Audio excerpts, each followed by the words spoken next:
Channel ꯁꯤꯅ ꯇꯥꯕꯤꯔꯤꯕ ꯈ꯭ꯋꯥꯏ ꯄꯨꯝꯅꯃꯛꯄꯨ ꯇꯔꯥꯝꯅ ꯑꯣꯛꯆꯔꯤ꯫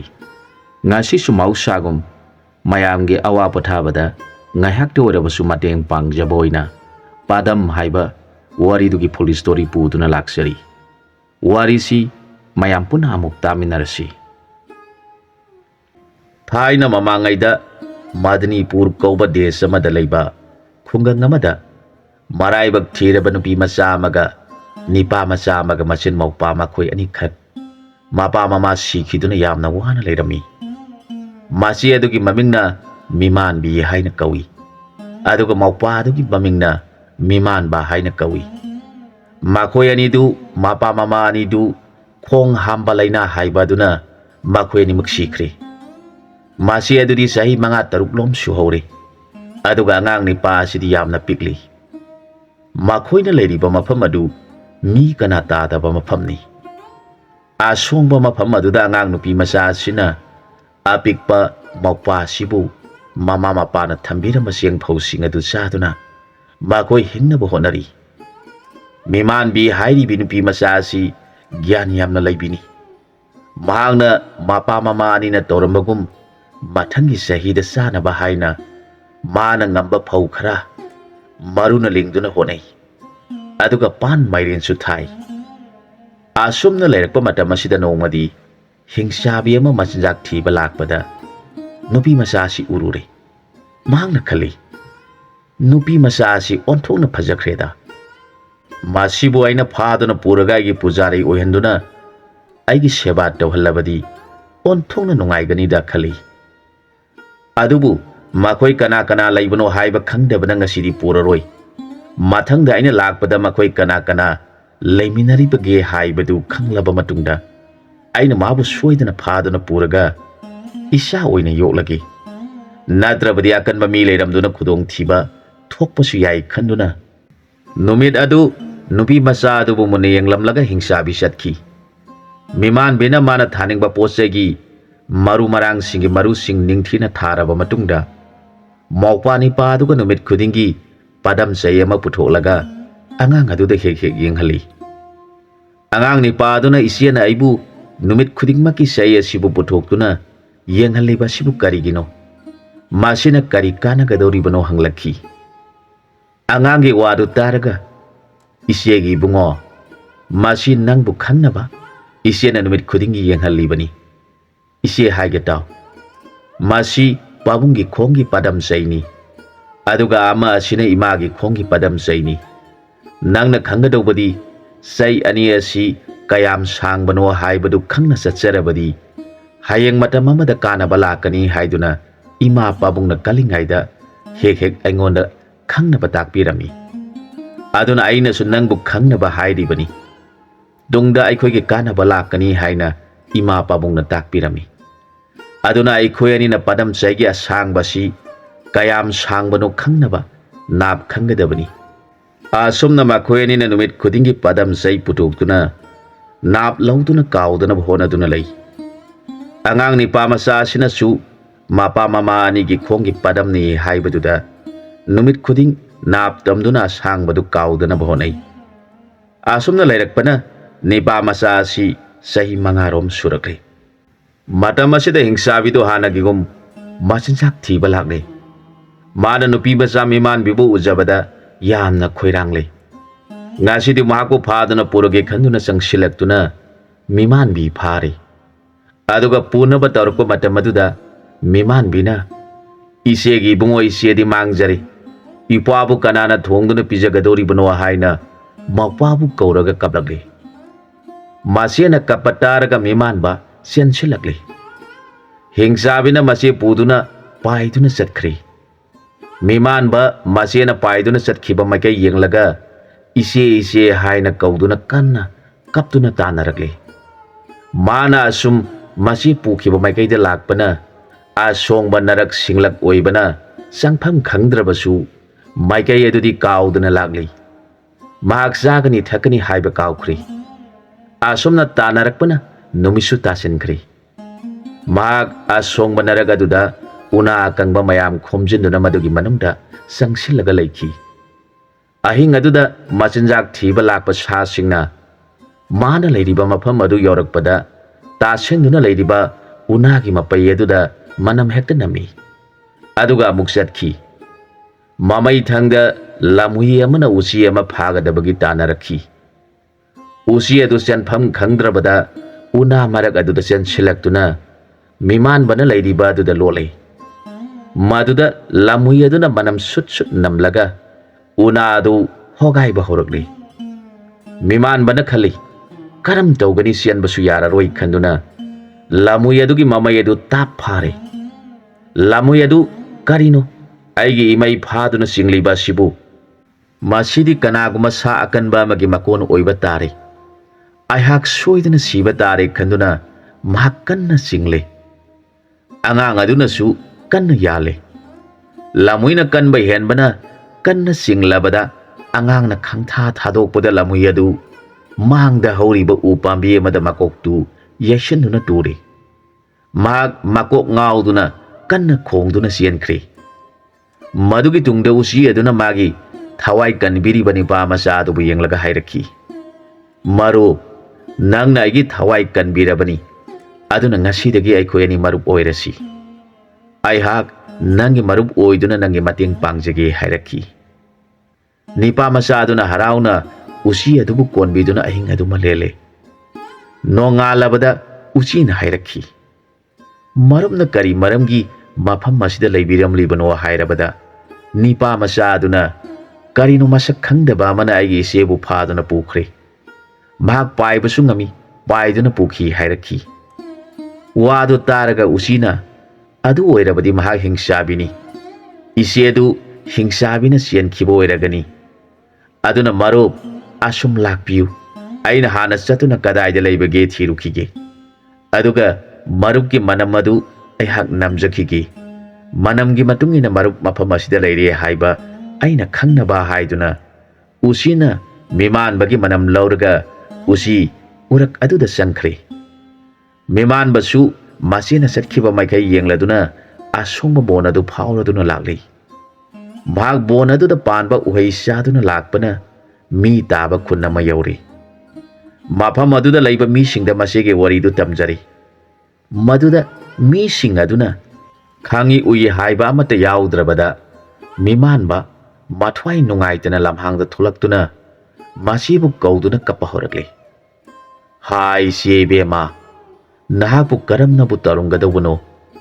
ꯑꯉꯥꯡꯒꯤ ꯃꯇꯝ ꯑꯣꯏꯕ ꯑꯩꯍꯥꯛꯅ ꯏꯃꯥ ꯃꯁꯛ ꯈꯪꯖꯍꯧꯗ꯭ꯔꯕꯅꯤ ꯏꯆꯦ ꯅꯪꯅ ꯏꯃꯥ ꯁꯛꯇꯨꯅ ꯌꯣꯛꯄꯤꯔꯛꯂꯕꯅꯤ ꯅꯨꯡꯁꯤꯔꯕꯤ ꯏꯆꯦ ꯅꯍꯥꯛꯀꯤ ꯅꯨꯡꯁꯤꯖꯕ ꯁꯛꯐꯝ ꯑꯗꯨꯕꯨ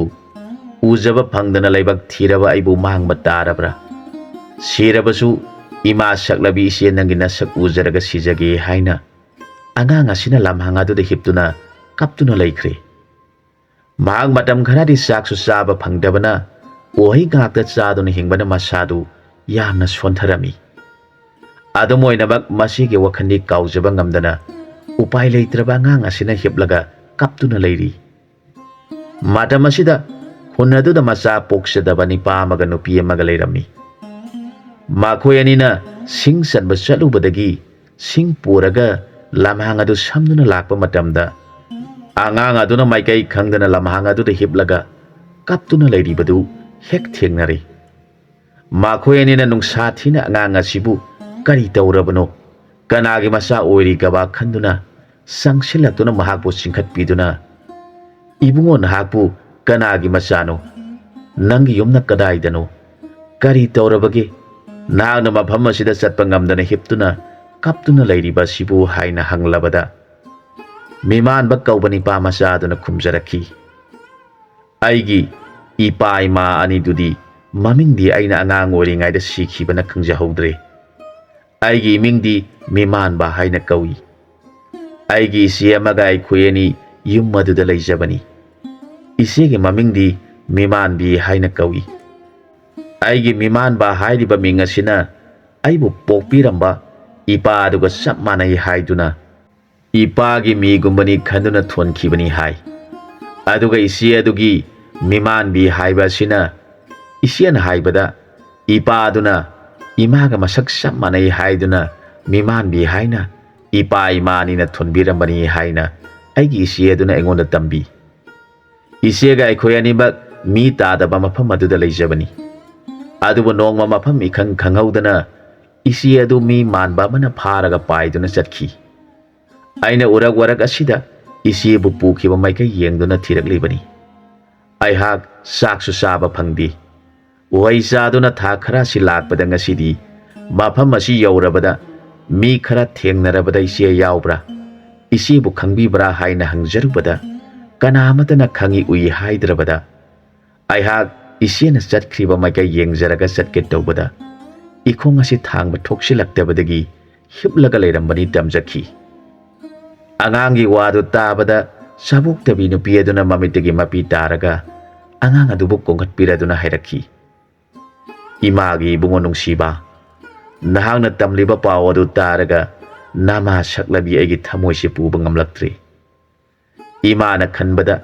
nangna nasibu nungsiba wakhal adumaktana karisu thausadana sa kaina thallaba bona sida nasi thiribani tabada nama lebak thirabi ahaki thamoi maset kaya thona kaire. Laibak thirabi ma sungasi phawbada isa amata mitta ujaba phangdana napa oiba sigana hayenga aikoina ahange matam oiraklabada suba noma ngamlaktraba matam maduda nangumba masienengba isa amatang leijaduna paba ima karigi waribano aihak leiri haiduna pamom tingladuna aikoibu yokpigadaba leitabana namagi pangkak oirabi hangna isagi nungsikraba wahi tabada thamoisi khangba ngamdre. Aduna haujikti napa siga nama oibi aikoyanina isagi mating pangi yumda chalasi.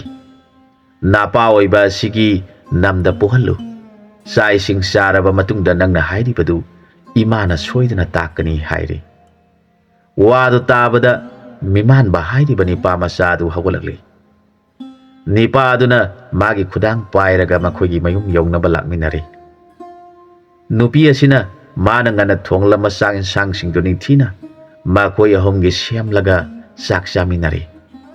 Mahak mama oibiduga phaminaduna sak chagadabagi sakhom hek thangalakpaga masia ningsinglaktuna nupi adubu munna yenglaga mamitigi mapi chatum tarakhi. Miman ba sak sakhom mama huppa phawba ngamdre. Pirang sentharaduna leire. Madu ubada nupi aduna ibungo kari taurabagi sak sinapuk thana charo. Imana sak charaba matungda nasigi leiramgadaba mafamdo taki. Sak chadrabadi ehak takpa ngamloi hairaga nupi adusu mamitagi pirang arakpa leitana sinthaduna leire. Angang adu sak charaga masigi leifam takani haibaduda mahak mapi tana sak chare. Nupi adusu maga loinana saminari. Nupi asigi thamoidu angang aduna masibu nungsiriba wakhal adu munna khangjaraga mathamoidu puba ngamdana kapli. Chaba thakpa loirabada nipa nupi anidu phamduna leiraba aduda nipa macha aduna paba ima ise puduna chatkhi hairiba lam adubu kadaidano takpiro. Puriba mahak aduna kanano maming kari kaubage takpiro haina hangjaraklabada mama aduna imagi bungo ima wa haigetaw. Masagi mafamda mapa mama oibasingna minamba ngangnadi hai. Nongma napa nama oiraba aikoyanina singsanba chatpada nangna hairiba mi mali hairibadu hingsabini. Mahangna akashta nupi macha ama phaduna lai. Nupi macha aduna isegi bungo haina hanna kaujaraduna upai leitana kaptuna chatkhi. Nangi napabung amasung nama oirabi aikoyanisu kari matauno khanaduna lehauki. Imana ahangba mafamda chenthokduna yengjabada hingsabidu lamna uriba singjaw asomda paiki. Madu soidana nasi oiragani. Nahakti mafam asi yauna chatpa ngamkhiroi. Sai khara leiraga nangi napangal sorlaba matamda satuna nasibu lawru. Maduda nama oibi aina athingba mata piroi hairakhi. Maduda mapa oiba aduna amu hairakhi. Ibungo ipana wa ngangdribasi hairiba hingsabisi mahak mi shadi. ꯃꯍꯥꯛꯅ ꯑꯁꯨꯝꯅ ꯅꯨꯄꯤ ꯃꯆꯥ ꯐꯥꯗꯨꯅ ꯄꯨꯈ꯭ꯔꯒ ꯃꯥꯒꯤ ꯁꯦꯕꯥ ꯇꯧꯅꯕ ꯊꯣꯡ ꯊꯥꯛꯇꯨꯅ ꯄꯤꯖꯅꯕ ꯐꯥꯔꯤꯕꯅꯤ ꯍꯥꯏꯅ ꯃꯃꯥꯡꯉꯩꯗꯒꯤ ꯍꯧꯅ ꯉꯥꯡꯅꯗꯨꯅ ꯂꯥꯛꯂꯤꯕꯅꯤ꯫ ꯑꯗꯨꯅ ꯏꯄꯥꯅ ꯃꯇꯧ ꯀꯔꯝꯅ ꯃꯥꯒ ꯂꯥꯝꯕꯥ ꯇꯧꯗꯨꯅ ꯏꯆꯥꯕꯨ ꯂꯧꯔꯨꯒꯗꯒꯦ ꯈꯟꯗꯨꯅ ꯏꯄꯥ ꯋꯥ ꯉꯥꯡꯗ꯭ꯔꯤꯕꯅꯤ꯫ ꯅꯍꯥꯛꯇꯤ ꯍꯧꯖꯤꯛ ꯑꯉꯥꯡ ꯑꯣꯏꯔꯤ, ꯃꯥꯒ ꯊꯦꯡꯅꯕꯒꯤ ꯃꯇꯝ ꯆꯥꯗ꯭ꯔꯤ, ꯑꯗꯨꯒ ꯏꯄꯥꯅꯁꯨ ꯍꯤꯡꯆꯥꯕꯤ ꯊꯦꯡꯅꯕꯒꯤ ꯁꯛꯇꯤ ꯂꯩꯇꯕꯅ ꯀꯞꯇꯨꯅ ꯂꯩꯔꯤꯕꯅꯤ꯫ ꯑꯗꯨꯅ ꯅꯍꯥꯛ ꯊꯣꯏꯅ ꯋꯥꯔꯨꯈꯤꯒꯅꯨ꯫ ꯅꯆꯦ ꯑꯗꯨ ꯅꯍꯥꯛ ꯀꯥꯏꯅꯕꯒꯤ ꯑꯋꯥꯕꯗꯤ ꯃꯥꯒꯤ ꯃꯁꯥꯗ ꯐꯪꯂꯝꯒꯅꯤ, ꯑꯗꯨꯕꯨ ꯁꯤꯕꯗꯤ ꯁꯤꯔꯣꯏ꯫ ꯏꯄꯥꯁꯨ ꯑꯈꯪ ꯍꯩ ꯇꯥꯟꯅꯈꯤꯒꯦ, ꯅꯍꯥꯛꯁꯨ ꯅꯄꯥꯡꯒꯜ ꯈꯔ ꯆꯥꯎꯈꯤꯁꯤꯅꯨ꯫ ꯀꯔꯤꯒꯤ ꯏꯆꯥ ꯅꯊꯟꯇ ꯊꯥꯒꯅꯤ? ꯏꯄꯥ ꯏꯆꯥ ꯆꯠꯇꯨꯅ ꯍꯤꯡꯆꯥꯕꯤ ꯊꯦꯡꯅꯁꯤ ꯍꯥꯏꯔꯛꯈꯤ꯫ ꯑꯍꯟ ꯑꯅꯤꯗꯨꯒꯤ ꯋꯥꯗꯨ ꯇꯥꯔꯒ ꯅꯤꯄꯥ ꯃꯆꯥ ꯃꯤꯃꯥꯟꯕ ꯃꯊ꯭ꯋꯥꯏꯗꯨ ꯈꯔ ꯅꯨꯡꯉꯥꯏꯅ ꯂꯩꯈꯤ꯫ ꯃꯍꯥꯛ ꯍꯧꯖꯤꯛ ꯅꯤꯄꯥ ꯑꯃꯁꯨꯡ ꯅꯨꯄꯤ ꯑꯅꯤꯗꯨꯒꯤ ꯃꯆꯥ ꯑꯣꯏꯗꯨꯅ ꯆꯥꯎꯕ ꯉꯥꯏꯗꯨꯅ ꯂꯩꯈꯤ꯫ ꯑꯁꯣꯝꯗꯁꯨ ꯃꯤꯃꯥꯟꯕꯤ ꯍꯥꯏꯔꯤꯕꯤ ꯅꯨꯄꯤ ꯃꯆꯥ ꯑꯁꯤ ꯑꯍꯥꯟꯕꯗꯗꯤ ꯃꯍꯥꯛ ꯃꯧꯄ꯭ꯋꯥ ꯑꯉꯥꯡ ꯑꯗꯨꯒꯤ ꯋꯥꯈꯜꯗ ꯆꯥꯕ ꯊꯛꯄ ꯆꯪꯗꯅ ꯋꯥꯅ ꯀꯞꯇꯨꯅ ꯂꯩꯈꯤ꯫ ꯃꯃꯩꯊꯪꯗ ꯅꯣꯡꯃ ꯅꯣꯡꯃꯒꯤ ꯍꯤꯡꯆꯥꯕꯤꯒꯤ ꯁꯨꯃꯠꯄ ꯁꯛꯇꯤꯅ ꯃꯍꯥꯛ ꯅꯨꯡꯁꯤꯈ꯭ꯔꯕ ꯃꯧꯄ꯭ꯋꯥꯕꯨ ꯀꯥꯎꯊꯣꯛꯈ꯭ꯔꯦ꯫ ꯍꯤꯡꯆꯥꯕꯤ ꯑꯗꯨꯅ ꯃꯥꯒꯤ ꯃꯃꯥꯅꯤ ꯍꯥꯏꯅ ꯈꯟꯗꯨꯅ ꯂꯩꯈ꯭ꯔꯦ꯫ ꯃꯥꯅ ꯄꯨꯁꯤꯜꯂꯛꯄ ꯁꯥ ꯉꯥꯁꯤꯡ ꯑꯗꯨ ꯃꯥꯅ ꯁꯦꯝ ꯁꯥꯗꯨꯅ ꯊꯣꯡ ꯊꯥꯛꯇꯨꯅ ꯍꯤꯡꯆꯥꯕꯤ ꯑꯗꯨꯒ ꯆꯥꯃꯤꯟ ꯊꯛꯃꯤꯟꯅꯗꯨꯅ ꯂꯩꯈꯤ꯫ ꯍꯤꯡꯆꯥꯕꯤꯗꯨ ꯃꯃꯣꯟ ꯌꯥꯝꯅ ꯅꯨꯡꯉꯥꯏꯔꯝꯃꯤ꯫ ꯑꯩꯅ ꯍꯟꯗꯛ ꯐꯥꯔꯨꯔꯤꯕꯤ ꯅꯨꯄꯤ ꯃꯆꯥ ꯑꯁꯤꯗꯤ ꯃꯁꯛ ꯃꯇꯧꯅ ꯐꯖꯕꯅꯤ, ꯃꯁꯥꯅ ꯅꯥꯟꯕꯅꯤ, ꯃꯥꯒꯤ ꯍꯛꯇꯛ ꯑꯁꯤꯗ ꯑꯩꯍꯥꯛ ꯑꯀꯟꯕ ꯍꯤꯡꯆꯥꯕꯁꯤꯡꯒ ꯉꯥꯏꯁꯦꯟ ꯑꯣꯏꯖꯕ ꯐꯪꯂꯒꯅꯤ ꯍꯥꯏꯅ ꯃꯃꯣꯟ ꯅꯨꯡꯉꯥꯏꯅ ꯂꯩꯈꯤ꯫ ꯃꯍꯥꯛꯅ ꯂꯥꯞꯈ꯭ꯔꯕ ꯆꯤꯡꯈꯣꯡ ꯑꯗꯨꯗ ꯖꯤꯕ ꯀꯅꯥ ꯈꯪꯗꯅ ꯁꯨꯔꯨꯡ ꯍꯨꯠꯂꯒ ꯃꯤꯃꯥꯟꯕꯤꯅ ꯃꯆꯥ ꯑꯣꯏꯗꯨꯅ ꯃꯈꯣꯏ ꯑꯅꯤ ꯅꯨꯡꯉꯥꯏꯅ ꯂꯩꯈꯤ꯫ ꯑꯁꯣꯝꯗꯅ ꯃꯤꯃꯥꯟꯕ ꯀꯧꯕ ꯅꯤꯄꯥ ꯃꯆꯥ ꯑꯁꯤꯅ ꯀꯔꯝꯕ ꯃꯇꯝꯗ ꯆꯥꯎꯔꯛꯇꯨꯅ ꯏꯆꯦꯕꯨ ꯐꯥꯗꯨꯅ ꯄꯨꯈꯤꯕ ꯍꯤꯡꯆꯥꯕꯤ ꯑꯗꯨ ꯍꯥꯠꯇꯨꯅ ꯏꯆꯦꯕꯨ ꯂꯧꯔꯨꯒꯗꯒꯦ ꯈꯟꯖꯗꯨꯅ ꯂꯩ꯫ ꯑꯗꯨꯒ ꯃꯥꯕꯨ ꯌꯣꯛꯄꯤꯕ ꯃꯄꯥ ꯑꯗꯨꯅ ꯑꯈꯪ ꯑꯍꯩꯁꯤꯡꯗ ꯍꯤꯡꯆꯥꯕꯤꯕꯨ ꯃꯇꯧ ꯀꯔꯝꯅ ꯍꯥꯠꯀꯗꯒꯦ? ꯑꯩꯒꯤ ꯏꯆꯥꯅꯨꯄꯤ ꯑꯃ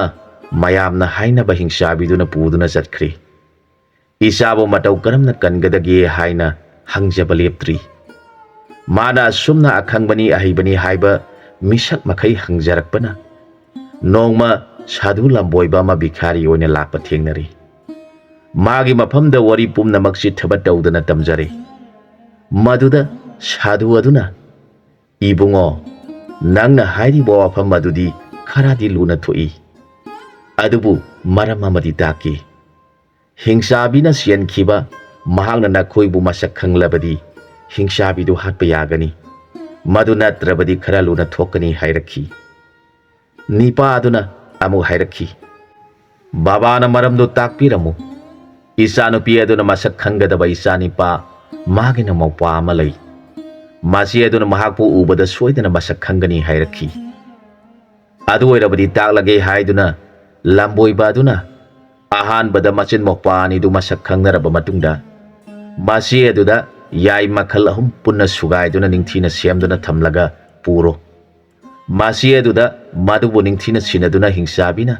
ꯆꯥꯒꯗꯕ ꯌꯦꯟꯁꯥꯡ ꯊꯣꯡꯕꯗ ꯍꯥꯞꯍꯜꯂꯨ꯫ ꯃꯗꯨ ꯍꯤꯡꯆꯥꯕꯤꯅ ꯆꯥꯔꯕꯗꯤ ꯍꯨ ꯑꯣꯟꯗꯨꯅ ꯃꯍꯥꯛꯅ ꯇꯨꯝꯕꯗꯒꯤ ꯑꯃꯨꯛ ꯍꯧꯒꯠꯂꯛꯂꯔꯣꯏ, ꯃꯍꯥꯛ ꯁꯤꯔꯒꯗꯕꯅꯤ ꯈꯪꯉꯨ꯫ ꯌꯥꯏꯗꯨ ꯃꯈꯜ ꯑꯃꯠꯇ ꯇꯧꯕꯁꯨ ꯌꯥꯏ, ꯑꯗꯨꯕꯨ ꯁꯣꯏꯗꯅꯕ ꯅꯍꯥꯛꯅ 3 ꯁꯨꯅ ꯇꯤꯟꯅꯕꯅ ꯐꯒꯅꯤ ꯍꯥꯏꯔꯤꯕꯅꯤ ꯍꯥꯏꯔꯛꯈꯤ꯫ ꯃꯗꯨꯗ ꯅꯤꯄꯥ ꯑꯗꯨꯅ ꯌꯥꯏ ꯍꯥꯏꯕꯗꯤ ꯀꯔꯤꯅꯣ ꯍꯪꯖꯔꯛꯈꯤ꯫ ꯂꯝꯕꯣꯏꯕꯅ ꯉꯥ ꯐꯥꯕ ꯃꯤꯁꯤꯡꯅ ꯉꯥ ꯌꯥꯝꯅ ꯂꯩꯕ ꯃꯐꯝꯗ ꯌꯥꯏ ꯊꯥꯗꯨꯅ ꯉꯥ ꯃꯌꯥꯝ ꯐꯥꯔꯤꯕ ꯌꯥꯏ ꯑꯗꯨꯕꯨꯅꯤ ꯍꯥꯏꯔꯛꯈꯤ꯫ ꯃꯗꯨꯗ ꯅꯤꯄꯥ ꯑꯗꯨꯅ ꯃꯗꯨ ꯑꯣꯏꯔꯕꯗꯤ ꯑꯩꯁꯨ ꯈꯪꯖꯔꯦ ꯍꯥꯏꯔꯛꯈꯤ꯫ ꯌꯥꯏ 3 ꯑꯗꯨꯕꯨ ꯃꯔꯨꯒ ꯀꯣꯟꯅꯅ ꯅꯤꯡꯊꯤꯅ ꯐꯨꯛꯂꯒ ꯐꯖꯅ ꯀꯨꯞꯅ ꯁꯨꯒꯥꯏꯔꯣ, ꯑꯗꯨꯒ ꯃꯥꯅ ꯆꯥꯒꯗꯕ ꯌꯦꯟꯁꯥꯡ ꯑꯗꯨꯗ ꯍꯥꯞꯇꯨꯅ ꯊꯣꯡꯍꯜꯂꯨ, ꯑꯗꯨꯒ ꯄꯤꯖꯔꯣ꯫ ꯃꯗꯨꯕꯨ ꯆꯥꯈ꯭ꯔꯕꯗꯤ ꯍꯤꯡꯆꯥꯕꯤꯗꯨ ꯇꯨꯝꯈꯤꯕꯗꯒꯤ ꯍꯧꯒꯠꯂꯛꯂꯔꯣꯏ ꯍꯥꯏꯔꯝꯃꯤ꯫ ꯃꯗꯨꯗꯒꯤꯗꯤ ꯅꯤꯄꯥ ꯑꯁꯤꯅ ꯌꯥꯏꯁꯤꯡꯗꯨ ꯑꯔꯤꯕ ꯃꯍꯨ ꯀꯟꯕ ꯈꯟꯗꯨꯅ ꯅꯤꯡꯊꯤꯅ ꯐꯨꯛꯂꯒ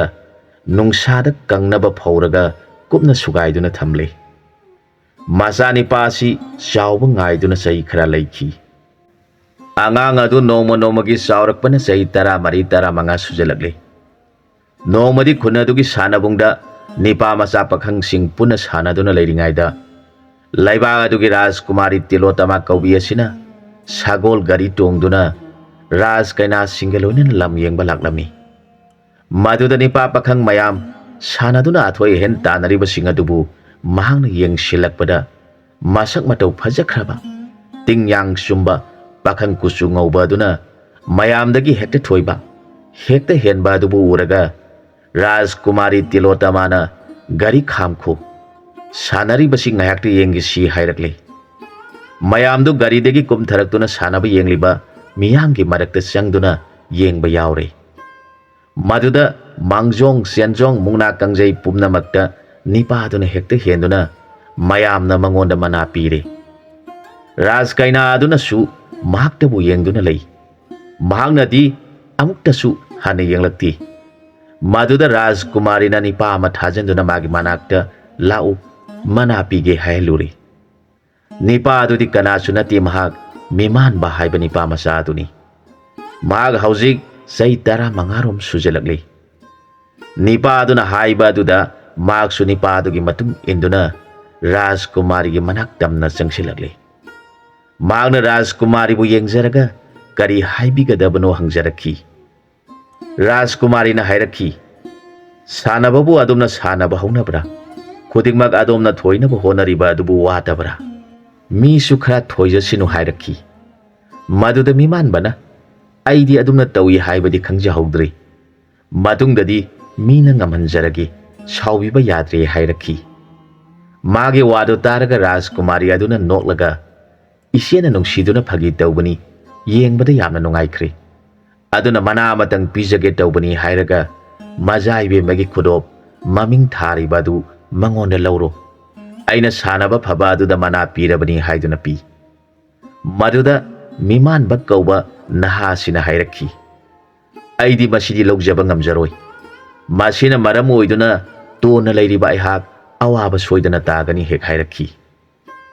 wadu taraga Rajkumari na masidi angangdi oiri haibabu wakhandi anka sap hek manaida aina piriba si punsigi oina khudop aduda thariba mingadu ningsingnabani hairakhi wadu taraga miman bana mingasibu ningsinglaga kari kanagadoribano aidi khungangda pokshabani awaba taduna tokani mingasina saba yaba potsu natte hairakhi maduda Rajkumari na nokhat tawraga chawbadi phana chawre aduga pangbadi anganga hek manaida hairakhi ibema aidi masi logjaba ngamjaroi haina ningai tawrabada Rajkumari na mana hanbadawna ibema hek hairibasibu hena hena nungsiraktu na hairakhi sahidi manaramba yaya dubu isena piribasi ningai tawduna lokselu adu oirabadi isena konungda puduna aikhoyani leiminagadoribani hek hairakhi wadu taraga miman bana aisu phana chawrabani aduga ise kag haiduna magi konungda pugani kakso hairi nungsikhraba ipa ima thadoktuna karigi konungda satkadoribano haina sonthangnana soli wadu taraga Rajkumari gi puningda nungsiba sum hengalakhi onthokna ningai thiba haibadu hek oida miman badu Rajkumari na hariba ngangli basing adu khangi adubu magi mapuningi asengba wafam adu khangningbadagi ningai tawduna lei maduda Rajkumari aduna su mana ngangba taningduna kothana hairakhi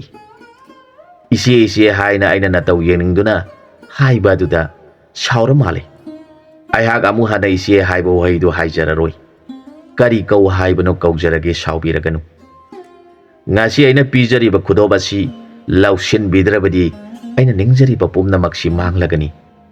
punsi asimagi ningamdaba chaina lehauragani aigi thamoibu awaba pibiroi khanbirabadi harau na masibu lausinbiu haijarakhi handakti Rajkumari adu mamitiki mapi taraga hairakhi aina angang oiringaidagi ngasi phawba leirakpa matam asida aigi thamoina nangomna nungsijaba pamjaba matta misina uraktri amasung thengnajaraktri karigumba lausin bidrabadi aihak taibangda hingduna leijararoi madugi papna apanga chobana hangna pubiro hairakhi wadu tabada ngasai makai ꯃꯊꯃꯣꯏ ꯐꯥꯖꯤꯟꯗꯨꯅ ꯉꯥꯡꯂꯤꯕꯁꯤꯡ ꯑꯗꯨ ꯈꯪꯅ ꯈꯪꯅ ꯈꯪꯖꯅꯗꯕ ꯁꯥꯗꯨꯅ ꯂꯩꯔꯝꯕ ꯃꯤꯃꯥꯟꯕ ꯈꯥꯡꯕ ꯉꯝꯂꯛꯇ꯭ꯔꯤ꯫ ꯃꯈꯣꯏ ꯑꯅꯤꯅ ꯉꯥꯡꯅꯔꯤꯕ ꯌꯦꯟꯅꯕꯒꯤ ꯃꯑꯣꯡ ꯃꯥꯟꯕ ꯃꯇꯧ ꯑꯗꯨꯗ ꯃꯌꯥꯝ ꯃꯔꯛꯇ ꯀꯨꯝꯍꯩ ꯌꯦꯡꯗꯨꯅ ꯂꯩꯔꯤꯕꯤ ꯃꯤꯃꯥꯟꯕꯒꯤ ꯃꯃꯥ ꯑꯗꯨꯅ ꯅꯨꯡꯁꯥ ꯊꯤꯅ ꯀꯔꯤ ꯇꯧꯅꯔꯕꯅꯣ ꯈꯟꯖꯗꯨꯅ ꯆꯪꯁꯤꯜꯂꯛꯇꯨꯅ ꯍꯪꯖꯔꯛꯈꯤ, "ꯃꯖꯥ ꯏꯕꯦꯝꯃ, ꯅꯅꯥꯏꯒꯤ ꯏꯆꯥ ꯑꯁꯤꯒꯤ ꯀꯔꯝꯕ ꯑꯁꯣꯏꯕ ꯌꯥꯎꯈ꯭ꯔꯕꯒꯦ? ꯑꯁꯣꯏ ꯑꯔꯥꯟ ꯌꯥꯎꯈ꯭ꯔꯕꯁꯨ ꯈꯨꯡꯒꯪꯗ ꯄꯣꯛꯆꯕ ꯅꯅꯥꯏꯅꯤ ꯈꯟꯕꯤꯗꯨꯅ ꯉꯥꯛꯄꯤꯌꯨ" ꯍꯦꯛ ꯍꯥꯏꯔꯛꯈꯤ꯫ ꯃꯗꯨꯗ ꯔꯥꯖꯀꯨꯃꯥꯔꯤꯅ ꯍꯥꯏꯔꯛꯈꯤ, "ꯏꯃꯥꯗꯤ ꯁꯥꯟꯅꯕ ꯐꯕ ꯅꯤꯄꯥ ꯑꯁꯤꯒꯤ ꯃꯃꯥꯅꯤ ꯍꯥꯏꯕ꯫ ꯑꯗꯨ ꯑꯣꯏꯔꯕꯗꯤ ꯅꯆꯥꯅ ꯋꯥ ꯑꯃꯠꯇ ꯍꯥꯏꯖꯒꯦ꯫ ꯃꯥꯒꯤ ꯁꯥꯟꯅꯕ ꯐꯕ ꯎꯕꯗ ꯑꯩꯅ ꯄꯦꯟꯈ꯭ꯔꯗꯨꯅ ꯑꯩꯒꯤ ꯏꯃꯤꯡ ꯊꯥꯕ ꯈꯨꯗꯣꯞ ꯑꯁꯤꯃꯇꯪ ꯃꯅꯥ ꯑꯣꯏꯅ ꯄꯤꯖꯒꯦ ꯍꯥꯏꯕꯗ ꯀꯔꯤ ꯆꯤꯡꯅꯕ ꯂꯩꯕꯅꯣ? ꯑꯩꯗꯤ ꯃꯤꯒꯤ ꯃꯃꯤꯡ ꯊꯥꯕ ꯈꯨꯗꯣꯞꯇꯤ ꯂꯧꯔꯣꯏ ꯍꯥꯏꯗꯨꯅ ꯅꯤꯡꯉꯥꯏ ꯇꯧꯗꯨꯅ ꯂꯩꯈ꯭ꯔꯦ꯫ ꯃꯗꯨꯒꯤ ꯈꯟꯅꯖꯔꯝꯂꯤꯕꯅꯤ" ꯍꯥꯏꯔꯛꯈꯤ꯫ ꯃꯃꯥ ꯑꯗꯨ ꯌꯥꯝꯅ ꯅꯨꯡꯁꯥ ꯊꯤꯈ꯭ꯔꯦ꯫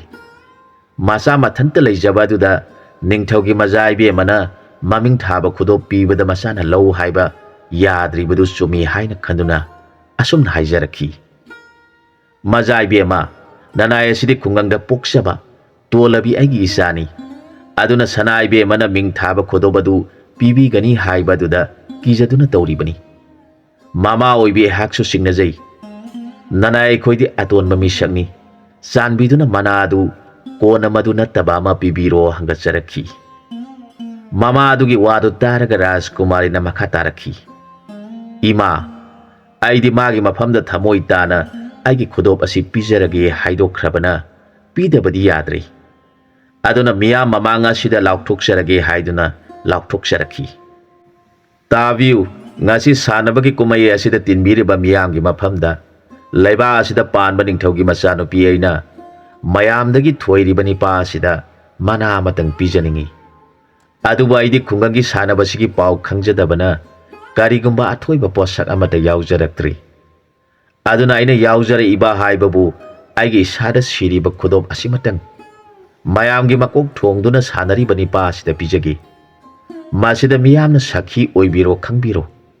ꯑꯩꯅ ꯄꯤꯖꯒꯗꯧꯔꯤꯕ ꯃꯅꯥ ꯑꯁꯤꯅ ꯑꯩꯒꯤ ꯊꯃꯣꯏꯗꯗꯤ ꯃꯇꯤꯛ ꯆꯥꯗꯦ ꯈꯟꯖꯩ꯫ ꯑꯗꯨꯕꯨ ꯑꯩꯒꯤ ꯑꯊꯣꯏꯕ ꯃꯁꯤ ꯅꯠꯇꯕ ꯑꯃꯠꯇ ꯌꯥꯎꯖꯔꯛꯇ꯭ꯔꯤ꯫ ꯃꯁꯤꯗ ꯃꯤꯌꯥꯝꯅ ꯆꯤꯡꯅꯕꯤꯒꯅꯨ ꯍꯥꯏꯔꯒ ꯅꯤꯄꯥ ꯑꯗꯨꯒꯤ ꯈꯨꯅꯤꯡꯊꯧ ꯑꯗꯨꯗ ꯐꯖꯅ ꯁꯤꯖꯟꯕꯤꯔꯒ ꯃꯁꯤ ꯃꯇꯝ ꯄꯨꯝꯕꯒꯤ ꯑꯣꯏꯅ ꯃꯥꯡꯍꯟꯕꯤꯒꯅꯨ꯫ ꯃꯁꯤꯒꯤ ꯃꯇꯦꯡꯅ ꯑꯩꯅ ꯅꯪꯕꯨ ꯁꯛ ꯈꯪꯒꯗꯧꯔꯤꯕꯅꯤ" ꯍꯥꯏꯔꯛꯈꯤ꯫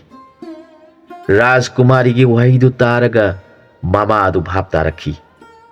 ꯃꯥꯅ ꯉꯥꯡꯂꯤꯕꯁꯤ ꯑꯩꯒꯤ ꯏꯆꯥ ꯑꯁꯤꯗ ꯔꯥꯖꯀꯨꯃꯥꯔꯤꯁꯤ ꯃꯄꯨꯛꯅꯤꯡ ꯂꯨꯞꯈ꯭ꯔꯦ ꯍꯥꯏꯕ ꯈꯪꯂꯗꯨꯅ ꯃꯆꯥꯕꯨ ꯌꯦꯡꯂꯒ, "ꯏꯕꯨꯡꯉꯣ, ꯃꯖꯥ ꯏꯕꯦꯝꯃꯅ ꯅꯨꯡꯁꯤꯕꯤꯗꯨꯅ ꯄꯤꯕꯤꯕ ꯃꯅꯥꯅꯤ, ꯁꯤꯖꯤꯜꯂꯨ ꯁꯤꯖꯤꯜꯂꯨ" ꯍꯦꯛ ꯍꯥꯏꯔꯛꯈꯤ꯫ ꯃꯃꯥꯒꯤ ꯋꯥꯗꯨ ꯇꯥꯔꯒ ꯔꯥꯖꯀꯨꯃꯥꯔꯤꯒꯤ ꯊꯃꯣꯏꯗꯨ ꯅꯨꯡꯉꯥꯏꯖꯩ꯫ ꯔꯥꯖꯀꯨꯃꯥꯔꯤꯅ ꯃꯃꯥ ꯑꯗꯨꯗ ꯏꯃꯥ ꯍꯥꯏꯅ ꯈꯨꯔꯨꯝꯖꯩ꯫ ꯃꯃꯥ ꯑꯗꯨꯅ "ꯃꯖꯥ ꯏꯕꯦꯝꯃ, ꯇꯧꯍꯩꯗꯦ ꯇꯧꯍꯩꯗꯦ" ꯍꯥꯏꯗꯨꯅ ꯔꯥꯖꯀꯨꯃꯥꯔꯤꯕꯨ ꯆꯤꯡꯈꯠꯆꯩ꯫ ꯃꯃꯥ ꯑꯗꯨꯒꯤ ꯊꯃꯣꯏꯗ ꯔꯥꯖꯀꯨꯃꯥꯔꯤꯒꯤ ꯄꯨꯛꯅꯤꯡ ꯑꯗꯨ ꯃꯄꯨꯡ ꯐꯥꯅ ꯈꯪꯈ꯭ꯔꯦ꯫ ꯔꯥꯖꯀꯨꯃꯥꯔꯤꯗꯨ ꯃꯅꯥꯏꯁꯤꯡꯒ ꯂꯣꯏꯅꯅ ꯃꯤꯃꯥꯟꯕꯕꯨ ꯍꯟꯅ ꯍꯟꯅ ꯌꯦꯡꯖꯔꯒ ꯃꯄꯨꯛꯅꯤꯡ ꯅꯨꯡꯉꯥꯏꯅ ꯒꯥꯔꯤ ꯇꯣꯡꯗꯨꯅ ꯆꯠꯈ꯭ꯔꯦ꯫ ꯃꯤꯃꯥꯟꯕ ꯍꯥꯏꯔꯤꯕꯁꯤ ꯃꯁꯥ ꯐꯕꯒꯤ ꯋꯥꯅꯤ꯫ ꯃꯍꯥꯛ ꯆꯍꯤ 15ꯃꯨꯛꯇ ꯉꯥꯏꯔꯤ꯫ ꯃꯃꯥ ꯑꯗꯨꯅ ꯈꯟꯈꯤ, "ꯑꯩꯒꯤ ꯏꯆꯥ ꯑꯁꯤꯗꯤ ꯉꯔꯥꯡꯇ ꯆꯥꯎꯔꯛꯄꯗ ꯉꯥꯏꯖꯔꯤ, ꯑꯗꯨꯒ ꯅꯤꯡꯊꯧꯒꯤ ꯃꯆꯥ ꯏꯕꯦꯝ ꯑꯗꯨꯅ ꯈꯟꯕꯤꯈ꯭ꯔꯕ꯭ꯔꯥ? ꯑꯗꯨꯗꯤ ꯑꯣꯟꯊꯣꯛꯅ ꯅꯨꯡꯁꯥ ꯊꯤꯈ꯭ꯔꯦꯗ꯫ ꯃꯤꯅ ꯍꯥꯏꯅꯕꯗ ꯁꯥꯃꯨ ꯋꯥꯔꯨꯝ ꯅꯤꯡꯊꯧ ꯋꯥꯔꯨꯝ ꯍꯥꯏꯅꯔꯤꯕꯅꯤ꯫ ꯑꯗꯨꯅ ꯏꯆꯥ ꯑꯁꯤ ꯑꯋꯥꯕ ꯇꯥꯒꯗ꯭ꯔꯥ ꯈꯟꯕꯗ ꯑꯩꯗꯤ ꯋꯥꯗꯕ ꯉꯝꯖꯗꯦ." ꯑꯁꯨꯝꯅ ꯈꯟꯗꯨꯅ ꯂꯩꯔꯤꯉꯩ ꯑꯍꯤꯡ ꯑꯗꯨꯗ ꯃꯤꯃꯥꯟꯕꯒꯤ ꯃꯃꯪꯗ ꯃꯆꯦ ꯑꯗꯨꯅ, "ꯏꯕꯨꯡꯉꯣ, ꯅꯍꯥꯛꯄꯨ ꯄꯥꯕ ꯏꯃꯥꯒꯤ ꯈꯣꯡꯒꯤ ꯈꯨꯠꯀꯤ ꯄꯗꯝ ꯑꯗꯨꯕꯨ ꯅꯤꯡꯁꯤꯡꯂꯤꯕ꯭ꯔꯥ? ꯏꯆꯦꯅ ꯑꯃꯨꯛ ꯍꯟꯅ ꯇꯥꯛꯄꯤꯔꯒꯦ꯫ ꯅꯍꯥꯟ ꯅꯪꯅ ꯑꯉꯥꯡ ꯑꯣꯏꯔꯤꯉꯩꯗ ꯇꯥꯛꯄꯤꯈꯤꯕ ꯑꯗꯨꯒ ꯍꯧꯖꯤꯛ ꯅꯪꯅ ꯆꯥꯎꯔꯛꯄ ꯃꯇꯝ ꯑꯁꯤꯒꯗꯤ ꯅꯪꯅ ꯇꯝꯕꯗ ꯁꯣꯏꯅꯒꯅꯤ꯫ ꯏꯆꯦ ꯇꯥꯛꯄꯤꯒꯦ ꯀꯥꯎꯗꯅꯕ" ꯍꯥꯏꯗꯨꯅ ꯃꯃꯪꯗ ꯃꯆꯦ ꯑꯗꯨꯅ ꯃꯄꯥ ꯃꯃꯥꯒꯤ ꯈꯣꯡꯒꯤ ꯈꯨꯠꯀꯤ ꯄꯗꯝꯁꯤꯡ ꯑꯗꯨ ꯇꯥꯛꯄꯤꯔꯝꯃꯤ꯫ ꯃꯍꯥꯛ ꯃꯤꯀꯞ ꯊꯣꯔꯛꯄ ꯃꯇꯝ ꯑꯗꯨꯗ ꯃꯆꯦꯕꯨ ꯅꯤꯡꯁꯤꯡꯂꯛꯇꯨꯅ ꯍꯤꯡꯅ ꯍꯤꯡꯅ ꯃꯆꯦꯕꯨ ꯀꯧꯔꯒ ꯀꯞꯂꯛꯂꯤ꯫ "ꯍꯥꯏ ꯆꯦ ꯏꯕꯦꯝꯃ, ꯅꯧꯄꯥ ꯂꯥꯏꯕꯛ ꯊꯤꯕꯗꯤ ꯄꯂꯦꯝ ꯅꯪꯒꯤ ꯈꯣꯡꯒꯨꯜ ꯂꯤꯒꯗꯕꯁꯨ ꯁꯥ ꯃꯄꯥꯡꯒꯜ ꯆꯥꯎꯗ꯭ꯔꯤ, ꯕꯨꯙꯤ ꯂꯧꯁꯤꯡ ꯃꯄꯨꯡ ꯐꯥꯗ꯭ꯔꯤ" ꯍꯥꯏꯗꯨꯅ ꯄꯥꯟꯊꯧ ꯏꯄꯥꯅ ꯇꯥꯛꯄꯤꯕ Palem imana haibi badagi isege wabu khandabagum thokledo. Laibak thiba naupana Palem sakpi sian nangbu nongmatasu kaujaba leijadi. Palem sakpi siana laibak thiraba naupaibu warau biba leirabra hairaga mapuning nungsina masebu kauduna hauna kaplagle. Masagi kapagi khonjal taraga mama mapa animak phingna phamungdagi hagolaktuna manakta chensilagle. Aduga kari matau kaubagi bungo isana napuning nungsina kaplibadi hangjarakhi. Miman bana pabung ima ngasi khomlen manglan sada aigi pongminabi sia laibak thibidu laktuna maupa laibak thibaibu waraura male nahakti nasi aibu kaura male panthau nungsiba Palem nungsibi anigi manakta leijaduna pari sangna nungsina nakon biduna thamkhibana nasigi awaba siningsingdre nasedi sisi singamda sian si sengamda hingsabigi makota wana khangduna lelibani karamba numittabu nasiena nungsikhraba ipwagi saktambu ujagadagi hairaga kaptuna leirami paba haujikti nasabu khambiraganu isiena leiramgadaba mafam adu nasada takpiro karigumba hingsabi aduna ngamduna aibu sage hairabasu sakrasunu isege masaktadi ujaningi hairaga amuk kapa horagle magi matawaduda mabu yokshabi mamadugi thamoidu puba ngamdana masadubu konjaraga imagi bungo nungsiba nahagi natau yengjabada imagi thamoi puba ngamlaktri nama oibe hakti nahan muki mapokta phataba mapok oina pokluduna isa singe awaba yengba ngamdribani onthongna thina tamlam khredako namaigi mapokse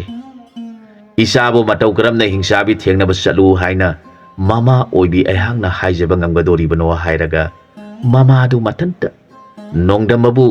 ninda taujaraga masabu konduna hingna kablakle mama masagi matau adu uzaraga mapa aduna mathmoi puba ngamdana ipagi bungo nungsiba ipana isa ngang oiri khanduna nasege khongol liba matam sadri khanduna leibani haujikti isa su khara saurokle aduna nasege khongol liba isa na thanta ipana karam thagani ipa su isa gi natung induna nasibu phangnaba thigani kaplaganu ibungo isana na thamoi sona kapadu uraga napai gi thamoi si puba ngamdre amung hana kaplaganu asum hairaga mapa adu su kaplagre ipa gi be manung sibi nahak puna saksu ipana khangaudi adu moinamak naupa sana angang nawa oiringai digi isa ge khongol ligani haiduna lakhiba napa nama oibai khoina thengna khiba numit adu dagi nangbusu aimungna poksa bai sa mangni khanduna napa laibak thiba ihangna nangi khongol ligi ngamlaga isa ge thawai kange ngamdraga ipa ge thawai isa ge damakta hingsabi da sina khragi khanduna leiriba napa ihangni napa pang dabaibu isa na warau ramgani hairaga miman babu kon biraga mapa adu hingna mapuning nungsina kaplakli mapa masa makoi humdu amana magi matau yengnaraga ahinga duma kamina duna nongan khi mapana mama yenglaga hairakhi ibe ama nahangna siangpak adu ipa isagi sanaba tha kharagi lango ai khoina satkadori basi matam kayam kuina sangadagi khangdi aduna ipa isagi saru naba sengpakti sini angang baga loinana tumba niga pugadabani hairakhi mama aduna thawai yauna mapa masagi sanaba haiduna sengpak aphabadu ningthina sini angang baga loinana langjari matam aduda nahan angang aduna masi tanarakpada thengnakiba maga marup sanaduna hingsaabina pukhiba masigi laifam mana thirugani chatkhiba uchidu magi nakta thungdare miman banadi mabu kauthokrabani adubu usi aduna hairakhi maro aibu ningsingbiribra aihak lamhuigi makudagi marupna siba kidana kanbi khiba usi aduni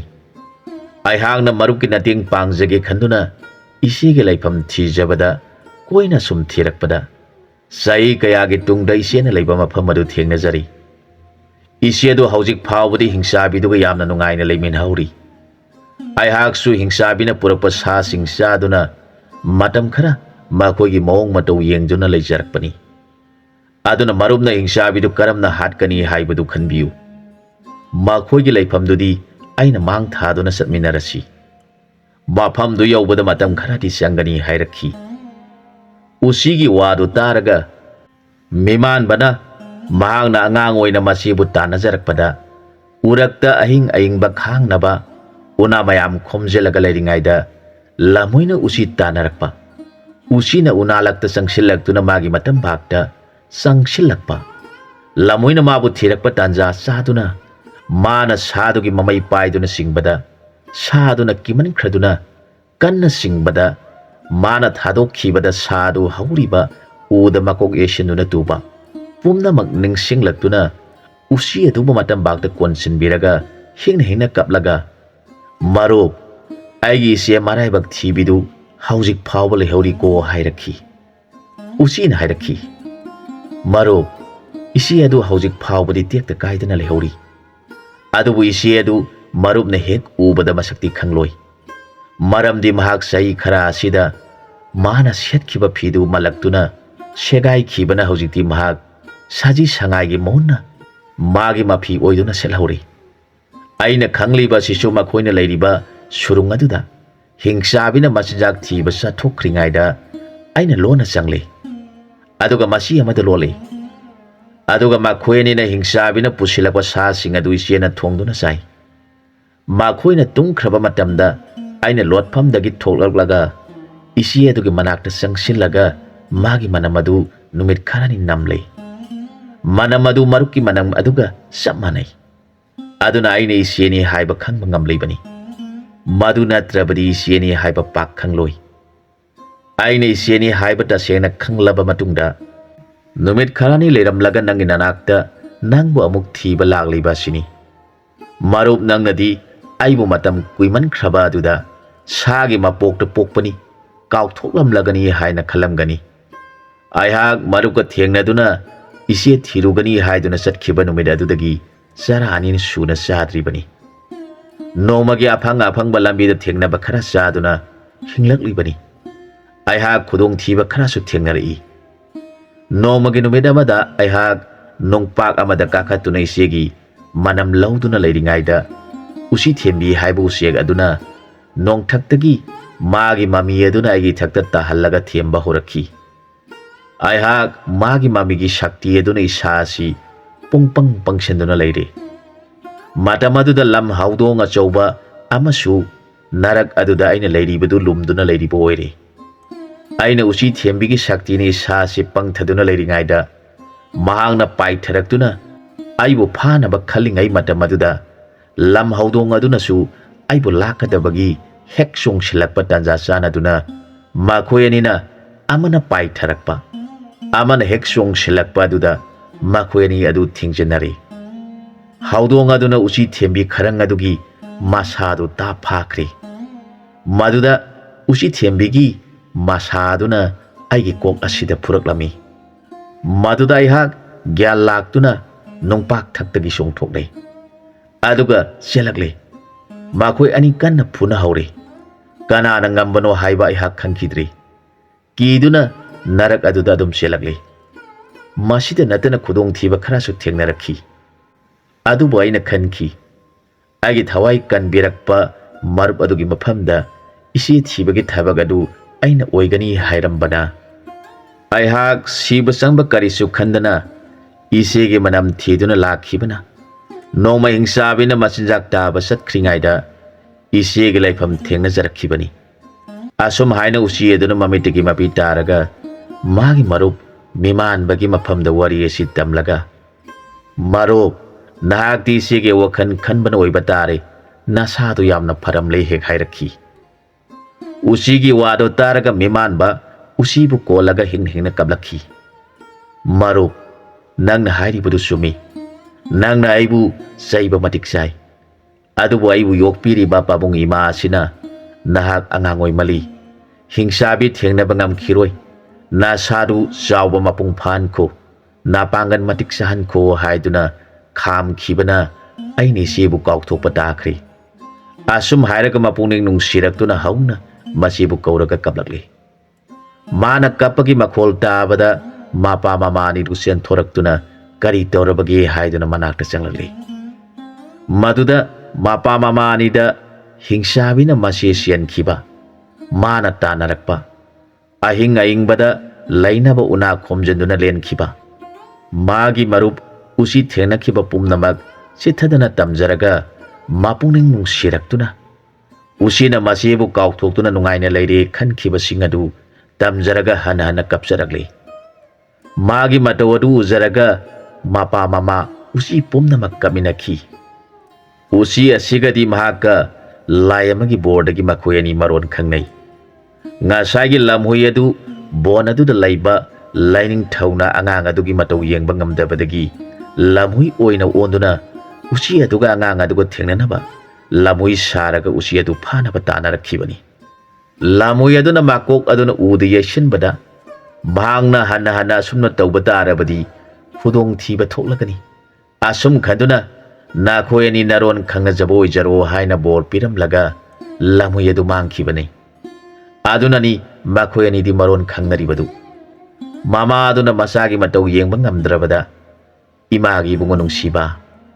ꯏꯃꯥ ꯏꯆꯥ ꯑꯩꯈꯣꯏꯒꯤ ꯂꯥꯏꯕꯛ ꯑꯁꯤꯕꯨ ꯀꯔꯝꯅꯕꯨ ꯇꯝꯕꯤꯔꯤꯕꯅꯣ ꯈꯪꯗ꯭ꯔꯦ꯫ ꯅꯆꯦ ꯑꯗꯨꯅ ꯀꯔꯝꯅꯕꯨ ꯂꯩꯔꯝꯒꯗꯧꯕꯅꯣ? ꯏꯃꯥꯒꯤ ꯊꯃꯣꯏ ꯑꯁꯤ ꯄꯨꯕ ꯉꯝꯁꯤꯜꯂꯛꯇ꯭ꯔꯦ꯫ ꯍꯦ ꯅꯣꯡꯗꯝꯕ ꯀꯧꯕ ꯏꯕꯨꯡꯉꯣ, ꯅꯍꯥꯛꯅ ꯅꯅꯥꯏ ꯂꯥꯏꯕꯛ ꯊꯤꯕꯤ ꯑꯩꯉꯣꯟꯗ ꯇꯝꯕꯤꯔꯤꯕꯁꯤꯕꯨ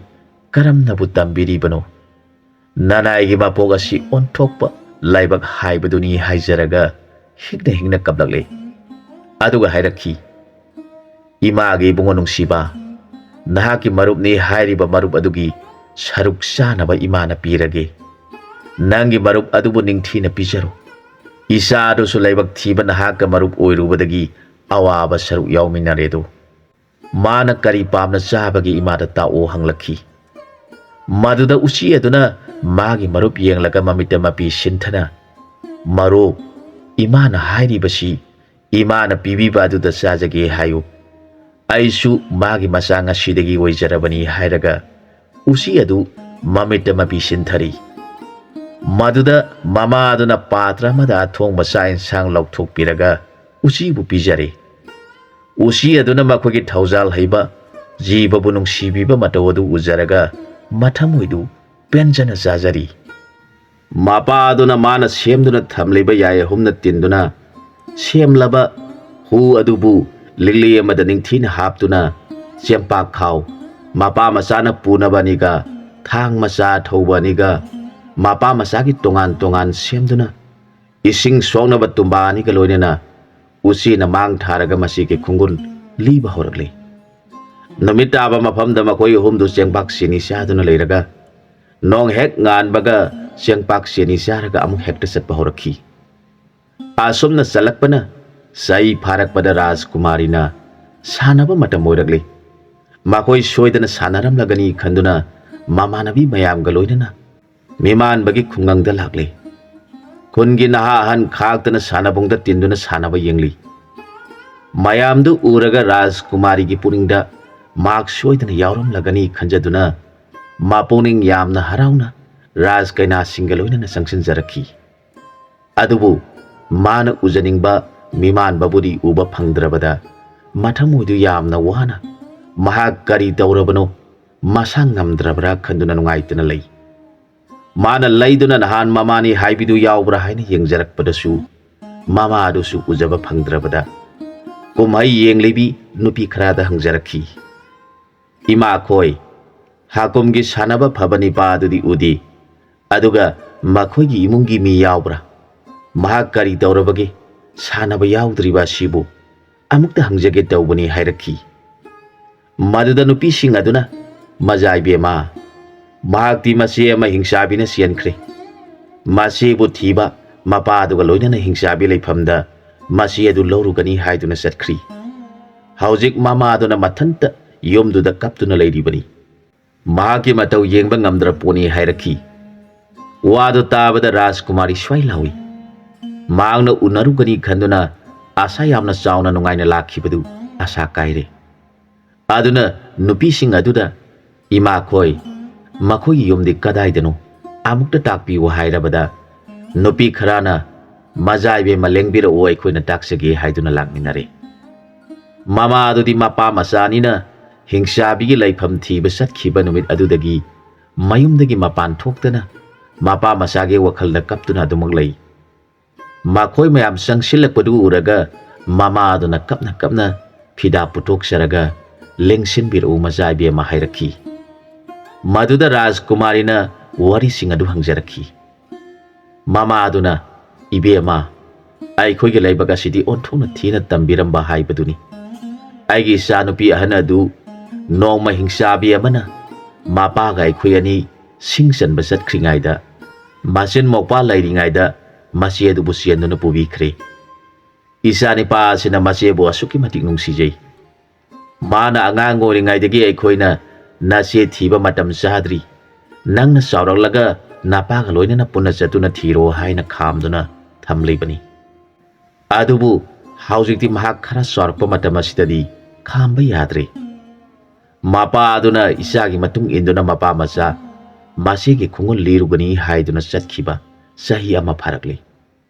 haujik phawba makhugi paw mata phangdriba sida imadi sibusu ngamda onthongna wana leliba sini haina rajkumari da tamjakhi rajkumari du asingba wafam khanglabada mapuning da waram badu kharadi phare aduga sumna hairakhi ima adugi oirabadi thoina wabiruganu soidana tekta kaidana halakani aina ibungogi khudam sangdam yengjabada mahakti ningthau oyu haiba lai haina akhangba takpi aduna imana thoina awaba khanbiruki ganu asum haiduna mama adugi nakta sangsilaktuna mama adubu thimjanbiri rajkumari gi mataw adu zaraga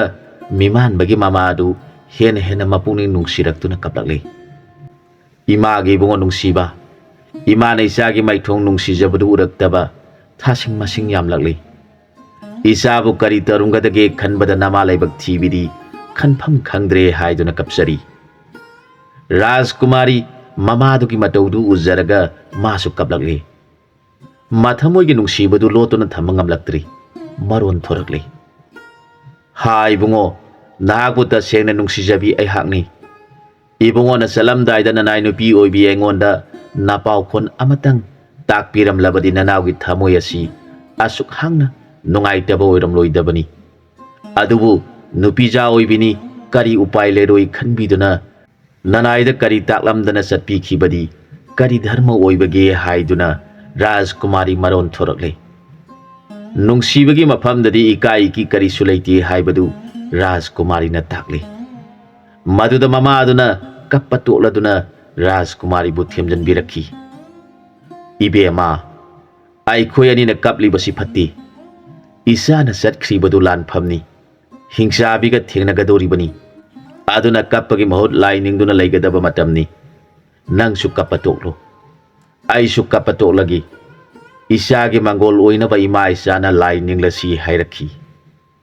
maduda rajkumari du gyan taraktuna mamada sejet konsinduna ima aibu matam khudingda thadok piganu ima gi seba phangan biu asum haina rajkumari na miman bagi mamada khurum jarakhi rajkumari adugi mataw yengjaraga mama aduna khalakhi taibang jiboina pokpai khoyasi mapuna sembada jura ani pabot sembiri bani pi haiba ma pa haiba ma thadok na bayadraba mapugi khusemni aina di laibak thibi oiduna rajkumari asina ningjariba sibu karamna thungan bangam gadori bano adubu mapu mana tambi khibo oirabadi ai khoina madiksa da oirabasu mapu magi lilani isa singa sigi marai bakta karamna tambiram gadori bano khanjaraga rajkumari bu konjaraga hingna kapladuna hairakhi imagi bema isagi na taw yengjabada imagi thamoi asi pujaba ngamdre imana karibu haigadori bano imana laibak thibi oiduna isa singe aningba thungan ngamdabi oigadori bara hairaga amuk kablakhi rajkumari na ima karigi laibak thibi oigadori bano ima di khwai degi laibak phabi oigadori bani ima amuk kablaganu Nasasu amuk sasarukhige haiduna mama adubu khurumjaraga Rajkumari mama nabi sing aduga loinana gari tongduna chatkre. Mama aduna macha amasung mapurobege wakhanda awabu oiduna leikhi. Asomdana usi aduna lamjingduna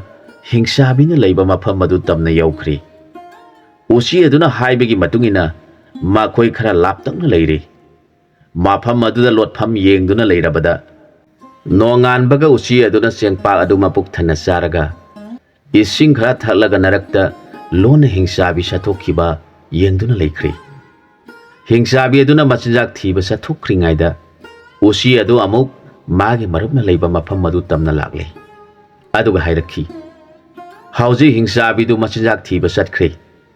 Aikhoige pot sing asi mafam asida thamkhisi. Aduga aikoi chatuna isega amuktang unarukisi hairabada maduna sumgani khanduna makoi hum hingsabina leiba surungda lagle. Maduda usina marup nahak surung asida changduna isega unaru hairakhi. Usigi wadu taraga biman bana surung manung changlakle. Maduda masi aduna sajigi maun setuna induna leiramle. Madu ubada miman ba kaplaga isi haina kaujarakle. Maduda miman bi kaubi masi aduna hingsabi gi maya sakti na sumat khiduna maupabu khangba ngamdana ngaktuna leirabada miman bana kari matauno khanduna ise kaujababu angau bigi mawong da ngaktuna leiriba masigi matau aduda miman ba body thoktuna leirabada ngarang mamangda laktuna mapa mamani gi padam sei puthoktuna sanarambadu ningsinglaktuna mana sei ani hum pusinduna masigi mamangda phamlaga saidugi padam tamduna sanaba horagle. Madu ubada miman bidu khangning ningsinglaktuna miman bana tamliba padam sayadu nap tamduna yengle. Maduda sapsana leirambadu uraga maupabu ningsinglaktuna sajigi maun selabi masiyaduna maupabu konjaraga hingna kablakle. Magi thingba ngamdraba puningi awaba du uraga miman bana ise haujik kapagi matam nati aduna aibu yok pirakpa pabungna purakleba hidaga si ise da sinaramgi. Hingsabi amu hanjelaglabadi aikhoi khulong charoi hairaga mapa adubu kausinjarakle. Maupana ise lagleba si aibu yok pirakpa aikhoi gi pabungni mana sinabadu ise na tawgadabani aduga aikhoi pumnamak yumda chatlagadabani hairakhi. Mapa aduna ibema ipana sinaribasi nang section na honaduna mabu pijagadawani aduga hayeng nongalaga ipa isa aikhoi pumnamak yum chatuna namana nangbu ngaiduna kaptuna lehoribadu ipadi awaba oirabani aduna hayeng nonganbaga namana pirakpa phiron pumnamak isana setuna yum chatuna namaga unagadoribani se ipana sinaribasi kauganu haiduna mapana semba yaigi hulili adu mangonda sinare mana sagadaba sangen sangda masi hapkadawani aduga nangdi masi saba yadi nangi tongana thongduna sagadabani haina ningthina sinarabada miman bina madubu magi phireida ningthina udana ba yapsilaga thamki aduga makoi ahum amu hana makoi gi leifamda laktuna leikhi matam khara leiraga hingsabidu saji ama puraga lagle mahak mamon yamna harauna laktuna hairakhi ngasidi ima saji asikaktang thengnaduna atopa ama muk thiraktre ima sa se sembiraklage nangna mai thagatuna thongnaba thorang toramu asum hairaga hingsabina mana tondu thangatuna ibema ngasidi manama manami masida taibang mioi bakak laglambra minam nami hairakhi maduda miman bina lamasida bukanagi mi lakadoribano aisi taibang mini aduna aigi manamdum oiramgani hairakhi magi wadu taraga hingsabina hoini ima na pangkan khalure ima sasi sembirage hairaga semkhre magna saw khraba khangjaw ma pudoktuna mai thangatuna oki thauna haiduna khang thangatuna thamle hingsabina semli budu yamna thui sadu saruk mari khaktang tai aduga khang aduda thadare aduga sumna hairakhi masidagidi nangna phanaba honaro imang haktang pothagi miman bina ꯐꯤꯔꯩꯗꯒꯤ ꯌꯥꯏꯒꯤ ꯍꯨ ꯑꯗꯨ ꯂꯧꯊꯣꯛꯂꯒ ꯊꯣꯡꯂꯤꯕ ꯌꯦꯟꯁꯥꯡꯗ ꯍꯥꯞꯂꯦ꯫ ꯑꯁꯨꯝꯅ ꯃꯨꯟꯅꯕ ꯊꯣꯡꯂꯕꯗ ꯏꯃꯥ ꯆꯥꯕ ꯍꯧꯕꯤꯔꯣ, ꯑꯩꯗꯤ ꯑꯀꯪꯕ ꯁꯥꯁꯤ ꯑꯣꯏꯅ ꯆꯥꯖꯔꯒꯦ, ꯑꯍꯤꯡꯕ ꯆꯥꯃꯟꯗꯨꯅ ꯆꯥꯅꯤꯡꯂꯛꯇ꯭ꯔꯦ ꯍꯥꯏꯔꯛꯈꯤ꯫ ꯃꯗꯨꯗ ꯍꯤꯡꯆꯥꯕꯤꯅ ꯐꯔꯦ ꯑꯗꯨ ꯑꯣꯏꯔꯕꯗꯤ ꯅꯪꯅ ꯑꯀꯪꯕꯗꯨ ꯆꯥꯖꯔꯣ, ꯏꯃꯥꯗꯤ ꯑꯊꯣꯡꯕꯗꯨ ꯑꯣꯏꯅ ꯆꯥꯔꯒꯦ ꯍꯥꯏꯗꯨꯅ ꯃꯥꯒꯤ ꯃꯃꯥꯡꯗ ꯈꯥꯡꯖꯥꯎ ꯑꯗꯨ ꯊꯥꯡꯖꯟꯗꯨꯅ ꯆꯥꯕ ꯍꯧꯈ꯭ꯔꯦ꯫ ꯃꯥꯅ ꯍꯥꯏꯔꯛꯈꯤ, ꯏꯕꯦꯝꯃ, ꯃꯁꯤꯗꯤ ꯅꯍꯥꯟ ꯃꯈꯩ ꯆꯥꯕꯗꯒꯤ ꯍꯦꯟꯅ ꯍꯥꯎꯏ, ꯅꯪꯁꯨ ꯈꯔ ꯆꯥꯒꯦ ꯍꯥꯏꯕ꯭ꯔꯣ ꯍꯪꯂꯛꯈꯤ꯫ ꯃꯗꯨꯗ ꯃꯤꯃꯥꯟꯕꯤꯅ ꯑꯩꯗꯤ ꯑꯀꯪꯕꯁꯤ ꯑꯣꯏꯅ ꯆꯥꯖꯔꯒꯦ, ꯑꯊꯣꯡꯕꯗꯨ ꯆꯥꯃꯟꯗꯨꯅ ꯍꯩꯅꯗ꯭ꯔꯦ ꯍꯥꯏꯔꯛꯈꯤ꯫ ꯃꯗꯨꯗ ꯑꯗꯨ ꯑꯣꯏꯔꯕꯗꯤ ꯏꯃꯥꯅ ꯂꯣꯏꯅ ꯆꯥꯔꯒꯦ ꯍꯥꯏꯗꯨꯅ ꯈꯥꯡꯒꯤ ꯃꯍꯤꯁꯤꯡ ꯑꯗꯨ ꯐꯥꯎꯕ ꯑꯃꯠꯇ ꯈꯥꯛꯇꯅ ꯊꯛꯆꯤꯟꯈ꯭ꯔꯦ꯫ ꯃꯍꯥꯛ ꯃꯈꯨꯠ ꯃꯁꯥ ꯍꯥꯝꯗꯣꯛꯂꯒ ꯏꯃꯥꯗꯤ ꯄꯣꯊꯥꯅꯤꯡꯂꯦ, ꯅꯪꯅ ꯆꯥꯅꯤꯡꯕ ꯆꯥꯔꯒ ꯅꯪꯁꯨ ꯄꯣꯊꯥꯔꯣ, ꯏꯃꯥ ꯆꯪꯂꯦ ꯍꯥꯏꯗꯨꯅ ꯃꯥꯒꯤ ꯇꯨꯝꯐꯝ ꯑꯗꯨꯗ ꯆꯪꯗꯨꯅ ꯄꯣꯊꯥꯈ꯭ꯔꯦ꯫ ꯃꯍꯥꯛ ꯌꯥꯏ ꯑꯗꯨꯒꯤ ꯃꯍꯨꯅ ꯍꯦꯛ ꯆꯪꯈꯤꯕꯒ ꯇꯨꯝꯊꯈ꯭ꯔꯦ꯫ ꯃꯤꯃꯥꯟꯕꯤ ꯀꯔꯤꯁꯨ ꯆꯥꯗꯅ ꯃꯈꯨꯠ ꯃꯁꯥ ꯍꯥꯝꯗꯣꯛꯇꯨꯅ ꯃꯧꯄꯥꯅ ꯑꯉꯥꯡ ꯑꯣꯏꯔꯤꯉꯩꯗ ꯃꯆꯤꯟ ꯃꯧꯄꯥ ꯃꯄꯥ ꯃꯃꯥꯒꯤ ꯄꯗꯝ ꯆꯩ ꯄꯨꯊꯣꯛꯇꯨꯅ ꯃꯁꯤ ꯑꯗꯨꯅ ꯀꯥꯎꯗꯅꯕ ꯇꯥꯛꯄꯤꯈꯤꯕꯁꯤꯡ ꯑꯗꯨ ꯅꯤꯡꯁꯤꯡꯂꯒ ꯃꯁꯤ ꯑꯗꯨꯒꯤ ꯃꯃꯤꯠꯇꯒꯤ ꯄꯤꯔꯥꯡ ꯁꯤꯟꯊꯗꯨꯅ ꯑꯍꯤꯡ ꯑꯗꯨ ꯇꯨꯝꯕ ꯌꯥꯗꯅ ꯂꯩꯈ꯭ꯔꯦ꯫ ꯃꯥꯅ ꯑꯍꯤꯡ ꯍꯧꯒꯠꯇꯨꯅ ꯍꯤꯡꯆꯥꯕꯤꯒꯤ ꯅꯥꯛꯇ ꯆꯪꯁꯤꯜꯂꯛꯇꯨꯅ ꯌꯦꯡꯕꯗ ꯍꯤꯡꯆꯥꯕꯤꯒꯤ ꯐꯤꯕꯝ ꯑꯗꯨ ꯑꯉꯛꯄ ꯃꯑꯣꯡꯗ ꯂꯩꯔꯝꯈꯤ꯫ ꯅꯍꯥꯟ ꯃꯈꯩꯗꯤ ꯍꯤꯡꯆꯥꯕꯤꯒꯤ ꯃꯨꯔꯇꯤ ꯄꯨꯊꯣꯛꯇꯅ ꯃꯤꯒꯤ ꯃꯨꯔꯇꯤꯗ ꯃꯥꯕꯨ ꯀꯤꯈꯤꯅꯤ ꯈꯟꯗꯨꯅ ꯂꯩꯔꯝꯕꯗꯨ ꯉꯁꯤꯗꯤ ꯃꯍꯥꯛ ꯁꯤꯔꯕ ꯑꯗꯨꯗ ꯑꯉꯛꯄꯒꯤ ꯃꯁꯛ ꯑꯃ ꯑꯣꯏꯈ꯭ꯔꯦ꯫ ꯃꯥꯒꯤ ꯄꯣꯊꯥꯐꯝ ꯀꯥ ꯑꯗꯨ ꯄꯨꯡꯊꯟ ꯊꯟꯅ ꯃꯔꯩꯗꯨ ꯊꯒꯥꯏꯃꯨꯛ ꯁꯥꯡꯅ ꯇꯤꯡꯊꯣꯛꯂꯛꯈꯤ꯫ ꯃꯅꯥ ꯑꯅꯤꯗꯨꯅ ꯐꯧꯔꯥ ꯐꯧꯔꯥꯃꯨꯛ ꯄꯥꯛꯏ, ꯃꯁꯝꯗꯨ ꯇꯔꯟ ꯇꯔꯜꯂꯤ, ꯃꯥꯒꯤ ꯁꯥꯡꯂꯕ ꯃꯌꯥꯁꯤꯡ ꯑꯗꯨ ꯎꯕꯗ ꯑꯉꯛꯄꯒꯤ ꯃꯁꯛꯅꯤ꯫ ꯃꯃꯤꯠ ꯑꯅꯤꯗꯨ ꯐꯟ ꯆꯣꯡꯊꯣꯛꯇꯨꯅ ꯂꯩꯕ ꯎꯏ꯫ ꯃꯗꯨ ꯎꯕꯗ ꯃꯤꯃꯥꯟꯕꯤ ꯀꯧꯕꯤ ꯏꯕꯦꯝ ꯑꯗꯨ ꯄꯥꯈꯠꯇꯨꯅ ꯀꯟꯅ ꯂꯥꯎꯔꯛꯈꯤ꯫ ꯃꯥꯒꯤ ꯑꯀꯤꯕꯒꯤ ꯈꯣꯜꯂꯥꯎ ꯈꯣꯟꯖꯦꯜ ꯑꯗꯨ ꯍꯧꯅ ꯂꯥꯎꯔꯛꯄ ꯑꯗꯨꯗ ꯃꯧꯄꯥ ꯅꯤꯄꯥ ꯃꯤꯃꯥꯟꯕ ꯇꯨꯝꯕ ꯌꯥꯗꯅ ꯂꯩꯔꯤꯕ ꯃꯍꯥꯛ ꯂꯣꯠꯐꯝ ꯑꯗꯨꯗꯒꯤ ꯃꯁꯤꯒꯤ ꯈꯣꯟꯐꯝ ꯑꯗꯨ ꯇꯥꯕꯗ ꯂꯩꯕ ꯌꯥꯔꯛꯇꯕꯗꯒꯤ ꯃꯥꯅ ꯄꯨꯔꯛꯄ ꯊꯥꯡ ꯃꯆꯥ ꯑꯗꯨ ꯌꯦꯞꯁꯤꯟꯗꯨꯅ ꯃꯁꯤꯒꯤ ꯅꯥꯛꯇ ꯆꯠꯅꯕ ꯇꯧꯔꯛꯂꯤ꯫ ꯃꯗꯨꯗ ꯃꯄꯥꯗꯨꯅ ꯀꯔꯤ ꯇꯧꯔꯦ ꯏꯕꯨꯡꯉꯣ ꯍꯥꯏꯅ ꯍꯪꯂꯛꯂꯕꯗ ꯃꯥꯅ ꯈꯨꯝꯃꯤ, ꯄꯥꯕ, ꯏꯆꯦ ꯑꯁꯤ ꯀꯔꯤꯅꯣ ꯑꯃ ꯇꯧꯔꯦ, ꯃꯍꯥꯛ ꯑꯀꯤꯕꯒꯤ ꯈꯣꯟꯐꯝ ꯃꯥꯜꯂꯤ, ꯑꯩꯅ ꯏꯆꯦꯒꯤ ꯅꯥꯛꯇ ꯆꯠꯆꯔꯨꯔꯒꯦ ꯍꯥꯏꯔꯛꯈꯤ꯫ ꯋꯥꯗꯨ ꯇꯥꯔꯒ ꯃꯄꯥꯗꯨꯅ ꯏꯕꯨꯡꯉꯣ, ꯀꯔꯤꯒꯤ ꯏꯆꯥ ꯅꯊꯟꯇ ꯆꯠꯀꯅꯤ, ꯏꯄꯥꯁꯨ ꯆꯠꯀꯅꯤ ꯍꯥꯏꯗꯨꯅ ꯃꯄꯥ ꯃꯆꯥ ꯆꯠꯂꯛꯂꯤ꯫ ꯃꯗꯨꯗ ꯎꯆꯤ ꯑꯗꯨꯅ ꯊꯨꯅ ꯆꯠꯈꯤꯗꯨꯅ ꯃꯁꯤꯒꯤ ꯅꯥꯛꯇ ꯌꯧꯈꯤ꯫ ꯎꯆꯤ ꯑꯗꯨ ꯎꯕꯗ ꯃꯁꯤ ꯑꯗꯨ ꯑꯃꯨꯛ ꯄꯥꯈꯠꯇꯨꯅ ꯂꯥꯎꯔꯛꯈꯤ꯫ ꯃꯇꯝ ꯑꯗꯨꯗ ꯃꯄꯥ ꯃꯆꯥ ꯌꯧꯁꯤꯜꯂꯛꯇꯨꯅ ꯃꯧꯄꯥꯅ ꯏꯆꯦ ꯀꯔꯤ ꯇꯧꯔꯦ, ꯑꯩꯈꯣꯏ ꯂꯥꯛꯂꯦ ꯍꯥꯏꯔꯛꯈꯤ꯫ ꯃꯥꯒꯤ ꯋꯥꯗꯨ ꯇꯥꯔꯒ ꯃꯆꯦꯅ ꯃꯈꯨꯠ ꯑꯗꯨ ꯎꯆꯤꯗ ꯊꯤꯜꯂꯒ ꯇꯨ ꯇꯨ ꯍꯥꯏꯅ ꯇꯥꯛꯏ꯫ ꯃꯗꯨꯗ ꯃꯤꯃꯥꯟꯕꯅ ꯏꯆꯦ ꯃꯁꯤꯗꯤ ꯑꯩꯒꯤ ꯃꯔꯨꯞꯅꯤ, ꯃꯥꯒꯤ ꯃꯄꯥꯟꯗꯒꯤ ꯏꯆꯦꯒꯤ ꯂꯩꯐꯝ ꯈꯪꯂꯤꯕꯅꯤ, ꯏꯆꯦꯅ ꯀꯟꯅ ꯂꯥꯎꯔꯛꯄ ꯑꯗꯨꯗ ꯑꯩꯒꯤ ꯃꯔꯨꯞ ꯑꯁꯤꯅ ꯏꯆꯦꯕꯨ ꯀꯔꯤ ꯇꯧꯔꯕꯒꯦ ꯈꯟꯗꯨꯅ ꯃꯥꯅ ꯍꯥꯟꯅ ꯆꯠꯈꯤꯕꯅꯤ, ꯃꯥꯕꯨꯁꯨ ꯑꯩꯒꯨꯝꯅ ꯏꯆꯦꯕꯨ ꯅꯨꯡꯁꯤꯕ ꯃꯔꯨꯞꯅꯤ ꯈꯟꯕꯤꯌꯨ ꯍꯥꯏꯔꯛꯈꯤ꯫ ꯃꯗꯨꯗ ꯃꯤꯃꯥꯟꯕꯤꯅ ꯒ꯭ꯌꯥꯟ ꯇꯥꯔꯛꯇꯨꯅ ꯃꯈꯣꯏꯕꯨ ꯍꯤꯡꯆꯥꯕꯤꯅ ꯂꯩꯔꯤꯕ ꯃꯐꯝ ꯑꯗꯨꯗ ꯄꯨꯁꯤꯟꯗꯨꯅ ꯌꯦꯡꯍꯜꯂꯕꯗ ꯃꯄꯥꯗꯨꯅ ꯍꯥꯏꯔꯛꯈꯤ,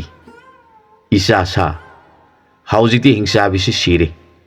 ꯑꯗꯨꯅ ꯏꯄꯥ ꯏꯆꯥ ꯑꯩꯈꯣꯏ ꯑꯍꯨꯝ ꯆꯪꯗꯨꯅ ꯃꯄꯥꯟꯗ ꯂꯩꯔꯤꯕ ꯁꯤꯡ ꯑꯀꯪꯕꯁꯤꯡ ꯑꯁꯤ ꯄꯨꯁꯤꯟꯗꯨꯅ ꯍꯤꯡꯆꯥꯕꯤꯁꯤ ꯃꯩ ꯊꯥꯗꯣꯛꯂꯝꯂꯁꯤ꯫ ꯑꯁꯨꯝ ꯍꯥꯏꯗꯨꯅ ꯁꯤꯡ ꯑꯀꯪꯕ ꯂꯩꯔꯤꯕ ꯄꯨꯝꯅꯃꯛ ꯍꯣꯟꯖꯤꯟꯗꯨꯅ ꯍꯤꯡꯆꯥꯕꯤꯕꯨ ꯃꯩ ꯊꯥꯗꯣꯛꯂꯝꯂꯒ ꯃꯈꯣꯏꯒꯤ ꯄꯣꯠ ꯊꯝꯐꯝ ꯑꯗꯨꯗ ꯂꯥꯛꯂꯤ꯫ ꯍꯧꯖꯤꯛꯇꯤ ꯅꯣꯡꯁꯨ ꯉꯥꯜꯂꯛꯂꯤ꯫ ꯃꯄꯥ ꯑꯗꯨꯅ ꯃꯆꯥꯅꯨꯄꯤꯕꯨ ꯌꯦꯡꯂꯒ ꯍꯥꯏꯔꯛꯈꯤ, ꯏꯄꯥꯒꯤ ꯏꯕꯦꯝꯃ, ꯏꯆꯥꯒꯤꯗꯃꯛꯇ ꯅꯃꯥꯅ ꯄꯤꯔꯛꯄ ꯐꯤ ꯃꯌꯣꯝ ꯑꯃ ꯌꯥꯎꯔꯤꯕ ꯑꯁꯤ ꯍꯥꯏꯗꯣꯛꯇꯨꯅ ꯐꯤꯁꯤꯡ ꯑꯁꯤ ꯁꯦꯠ ꯏꯟꯁꯤꯜꯂꯨ꯫ ꯏꯄꯥꯅ ꯏꯆꯥꯒꯤ ꯑꯣꯏꯔꯝꯂꯤꯕ ꯐꯤꯕꯝ ꯑꯁꯤ ꯎꯕꯗ ꯏꯄꯥꯒꯤ ꯊꯃꯣꯏꯁꯤ ꯄꯨꯕ ꯉꯝꯗ꯭ꯔꯦ꯫ ꯃꯤꯃꯥꯟꯕꯤꯅ ꯐꯤꯁꯤꯡꯗꯨ ꯂꯧꯗꯨꯅ ꯁꯦꯠ ꯏꯟꯗꯨꯅ ꯃꯄꯥ ꯃꯆꯥ ꯃꯈꯣꯏ ꯑꯍꯨꯝꯗꯨ ꯌꯦꯡꯅꯔꯒ ꯍꯤꯡꯅ ꯍꯤꯡꯅ ꯀꯞꯃꯤꯟꯅꯗꯨꯅ ꯂꯩꯔꯦ꯫ ꯃꯤꯃꯥꯟꯕꯤꯅ ꯃꯄꯥ ꯑꯗꯨꯗ ꯄꯥꯕ ꯍꯥꯏꯅ ꯆꯪꯁꯤꯜꯂꯛꯇꯨꯅ ꯀꯞꯆꯔꯒ ꯈꯨꯔꯨꯝꯖꯔꯗꯨꯅ ꯍꯥꯏꯔꯛꯈꯤ, Ima aduna wana ꯑꯩꯈꯣꯏꯕꯨ ꯉꯥꯏꯗꯨꯅ ꯂꯩꯔꯝꯂꯒꯅꯤ ꯆꯠꯅꯕ ꯇꯧꯔꯁꯤ ꯍꯥꯏꯖꯔꯛꯈꯤ꯫ ꯃꯗꯨꯗ ꯃꯄꯥ ꯑꯗꯨꯅ ꯏꯄꯥꯒꯤ ꯏꯕꯦꯝꯃ ꯑꯩꯈꯣꯏ ꯌꯥꯎꯔꯤꯕ ꯆꯦꯡꯄꯥꯛꯁꯤꯡ ꯑꯁꯤ ꯈꯔ ꯈꯔ ꯆꯥꯈꯤꯁꯤ ꯑꯗꯨꯒ ꯆꯠꯁꯤ ꯍꯥꯏꯗꯨꯅ ꯆꯦꯡꯄꯥꯛ ꯆꯤꯅꯤ ꯆꯥꯃꯤꯟꯅꯗꯨꯅ ꯇꯨꯝꯕꯥꯒꯤ ꯏꯁꯤꯡ ꯊꯛꯃꯤꯟꯅꯗꯨꯅ ꯂꯩꯔꯕꯗ ꯃꯤꯃꯥꯟꯕꯤꯒꯤ ꯄꯨꯛꯅꯤꯡ ꯑꯗꯨ ꯌꯥꯝꯅ ꯅꯨꯡꯁꯤꯔꯛꯈꯤ꯫ ꯅꯍꯥꯟ ꯃꯈꯩ ꯍꯤꯡꯆꯥꯕꯤꯒꯤ ꯁꯨꯃꯠꯄ ꯁꯛꯇꯤꯅ ꯁꯨꯃꯠꯇꯨꯅ ꯇꯥꯏꯕꯪ ꯃꯤꯅꯤ ꯍꯥꯏꯕ ꯈꯪꯍꯟꯗꯅ ꯂꯩꯔꯝꯕꯗꯨ ꯉꯁꯤꯗꯤ ꯇꯥꯏꯕꯪ ꯃꯤꯒꯤ ꯆꯤꯟꯖꯥꯛ ꯆꯥꯕ ꯐꯪꯖꯔꯕꯗ ꯃꯄꯨꯛꯅꯤꯡ ꯅꯨꯡꯁꯤꯔꯛꯇꯨꯅ ꯂꯣꯟꯅ ꯂꯣꯟꯅ ꯃꯄꯥ ꯑꯃꯁꯨꯡ ꯃꯧꯄꯥ ꯌꯦꯡꯖꯔꯒ ꯃꯃꯤꯠꯇꯒꯤ ꯃꯄꯤ ꯇꯥꯔꯛꯈꯤ꯫ ꯃꯄꯥ ꯑꯗꯨꯅꯁꯨ ꯃꯆꯥꯅꯨꯄꯤꯅ ꯂꯩꯔꯝꯂꯤꯕ ꯃꯑꯣꯡ ꯃꯇꯧꯁꯤꯡ ꯑꯗꯨ ꯈꯟꯊꯖꯔꯨꯔꯒ ꯃꯃꯤꯠꯇꯒꯤ ꯃꯄꯤ ꯇꯥꯅ ꯂꯩꯖꯔꯤ꯫ ꯍꯧꯖꯤꯛꯇꯤ ꯆꯥꯕ ꯊꯛꯄ ꯂꯣꯏꯔꯕꯗ ꯎꯆꯤꯅ ꯃꯥꯡ ꯊꯥꯔꯒ ꯃꯈꯣꯏ ꯃꯔꯤ ꯂꯥꯛꯄ ꯍꯧꯔꯛꯂꯤ꯫ ꯑꯁꯨꯝꯅ ꯂꯥꯛꯄꯅ ꯅꯨꯃꯤꯠ ꯇꯥꯕ ꯃꯐꯝꯗ ꯂꯦꯛꯊꯣꯛꯂꯒ ꯅꯣꯡꯉꯥꯟꯕꯒ ꯆꯦꯡꯄꯥꯛ ꯆꯤꯅꯤ ꯆꯥꯗꯨꯅ ꯂꯥꯛꯄꯅ ꯊꯥ ꯈꯔꯒꯤ ꯃꯇꯨꯡꯗ ꯃꯌꯨꯝ ꯌꯧꯔꯛꯂꯤ꯫ ꯃꯃꯥ ꯑꯗꯨꯅ ꯃꯄꯥ ꯃꯆꯥ ꯃꯈꯣꯏꯕꯨ ꯌꯥꯝꯅ ꯋꯥꯅ ꯉꯥꯏꯗꯨꯅ ꯂꯩꯖꯔꯝꯈꯤ꯫ ꯃꯍꯥꯛꯅ ꯃꯩ ꯄꯨꯊꯣꯛꯇꯨꯅ ꯄꯨꯝꯅꯃꯛꯄꯨ ꯑꯣꯛꯆꯔꯕ ꯃꯇꯨꯡꯗ ꯃꯤꯃꯥꯟꯕꯤꯕꯨ ꯌꯦꯡꯖꯔꯒ ꯃꯃꯥ ꯑꯗꯨꯅ ꯍꯤꯡꯅ ꯍꯤꯡꯅ ꯀꯞꯂꯒ ꯏꯃꯥꯒꯤ ꯏꯕꯦꯝꯃ ꯅꯍꯥꯛꯄꯨ ꯃꯥꯡꯂꯝꯒꯅꯤꯗ ꯏꯆꯥꯒꯤ ꯅꯨꯡꯁꯤꯈ꯭ꯔꯕ ꯁꯛꯇꯝ ꯑꯁꯤꯕꯨ ꯅꯃꯥꯏꯅ ꯎꯖꯕ ꯐꯪꯗꯅ ꯂꯩꯔꯝꯒꯅꯤꯗ ꯍꯥꯏꯔꯒ ꯃꯥꯅ ꯍꯤꯡꯆꯥꯕꯤꯒ ꯂꯩꯃꯤꯟꯅꯔꯝꯒꯗꯕ ꯁꯤꯕꯗꯤ ꯉꯝꯗꯕꯅꯤꯅ ꯀꯤꯅ ꯀꯤꯅ ꯏꯆꯥꯅ ꯀꯔꯝꯅ ꯂꯦꯜꯂꯝꯒꯗꯕ ꯀꯔꯝꯅ ꯃꯥꯅ ꯈꯥꯡꯂꯝꯒꯗꯕ ꯄꯨꯝꯅꯃꯛ ꯃꯃꯥꯒꯤ ꯋꯥꯈꯜꯗ ꯆꯤꯡꯁꯤꯟꯗꯨꯅ ꯀꯞꯄ ꯇꯣꯛꯄ ꯉꯝꯗ꯭ꯔꯦ꯫ ꯃꯗꯨꯗ ꯃꯄꯥ ꯑꯗꯨꯅ ꯍꯥꯏꯔꯛꯈꯤ, ꯃꯃꯥ ꯅꯪꯅ ꯀꯔꯤꯅꯣ ꯍꯧꯖꯤꯛꯇꯤ ꯏꯆꯥ ꯂꯥꯛꯂꯦꯗꯅ ꯀꯔꯤꯒꯤ ꯑꯃꯨꯛ ꯀꯞꯂꯤꯕꯅꯣ? ꯏꯆꯥꯁꯤꯡꯒꯤ ꯆꯥꯅꯕ ꯂꯥꯡꯕꯤꯔꯣ, ꯏꯆꯥꯕꯨ ꯅꯤꯡꯊꯤꯅ ꯏꯔꯨ ꯃꯥꯏꯊꯕꯤꯔꯣ, ꯑꯗꯨꯗꯤ ꯅꯠꯇꯅ ꯀꯞꯇꯨꯅ ꯑꯗꯨꯝ ꯂꯩꯔꯤꯕ ꯑꯗꯨꯕꯨ ꯀꯔꯤ ꯃꯇꯧꯅꯣ ꯍꯥꯏꯔꯛꯈꯤ꯫ ꯃꯄꯥꯗꯨꯒꯤ ꯋꯥꯗꯨ ꯇꯥꯔꯒ ꯃꯃꯥꯗꯨꯅ ꯀꯞꯅ ꯀꯞꯅ ꯍꯥꯏꯔꯛꯈꯤ, ꯃꯄꯥ ꯅꯪꯅꯗꯤ ꯑꯩꯕꯨ ꯏꯆꯥ ꯎꯔꯒ ꯀꯔꯤꯒꯤ ꯀꯞꯂꯤꯕꯅꯣ ꯍꯥꯏꯕꯤꯔꯤ꯫ ꯏꯆꯥꯁꯤ ꯍꯤꯡꯆꯥꯕꯤ ꯑꯗꯨꯒ ꯀꯔꯝꯅ ꯂꯩꯔꯝꯒꯅꯤ? ꯃꯥꯒꯤ ꯊꯃꯣꯏꯗ ꯀꯔꯤ ꯈꯜꯂꯝꯒꯅꯤ? ꯏꯆꯥꯅ ꯀꯤꯅ ꯀꯤꯅ ꯆꯠꯐꯝꯁꯨ ꯈꯪꯗ ꯁꯤꯕꯁꯨ ꯌꯥꯗ ꯂꯦꯜꯂꯝꯒꯗꯧꯕꯗꯨ ꯏꯄꯨꯛꯅꯤꯡꯗ ꯈꯟꯊꯖꯔꯨꯔꯒ ꯑꯩꯒꯤ ꯊꯃꯣꯏ ꯑꯁꯤ ꯄꯨꯕ ꯉꯝꯖꯗꯅ ꯀꯞꯆꯔꯤꯕꯅꯤ꯫ ꯑꯩꯒꯤ ꯊꯃꯣꯏ ꯑꯁꯤ ꯈꯜꯂꯒꯅꯨ ꯍꯥꯏꯕ ꯌꯥꯗꯦ ꯍꯥꯏꯔꯒ ꯃꯃꯤꯠꯇꯒꯤ ꯄꯤꯔꯥꯡ ꯁꯤꯟꯊꯕ ꯇꯣꯛꯇꯤ꯫ ꯃꯃꯥ ꯑꯗꯨꯅ ꯃꯆꯥꯕꯨ ꯅꯤꯡꯊꯤꯅ ꯏꯔꯨꯕꯤꯔꯒ ꯀꯞꯅ ꯀꯞꯅ ꯑꯐꯕ ꯑꯍꯟꯕ ꯐꯤꯔꯣꯜ ꯁꯦꯠꯍꯟ ꯏꯜꯍꯟꯗꯨꯅ ꯊꯝꯂꯦ꯫ ꯂꯩꯀꯥꯏꯒꯤ ꯃꯤꯁꯤꯡꯅ ꯃꯈꯣꯏꯒꯤ ꯃꯆꯥꯅꯨꯄꯤ ꯍꯤꯡꯆꯥꯕꯤꯅ ꯆꯦꯟꯈꯤꯕꯗꯨ ꯄꯨꯔꯛꯂꯦ ꯍꯥꯏꯕ ꯇꯥꯟꯅꯔꯒ ꯍꯪꯕ ꯂꯥꯛꯈꯤ꯫ ꯃꯈꯣꯏ ꯃꯌꯥꯝꯅ ꯅꯨꯄꯤ ꯃꯆꯥ ꯂꯩꯁꯥꯕꯤ ꯑꯗꯨꯕꯨ ꯎꯖꯔꯒ ꯍꯥꯏꯅꯩ, ꯑꯣꯟꯊꯣꯛꯅ ꯐꯖꯈ꯭ꯔꯦꯗ ꯃꯈꯣꯏꯒꯤ ꯃꯆꯥꯅꯨꯄꯤ ꯑꯁꯤꯗꯤ꯫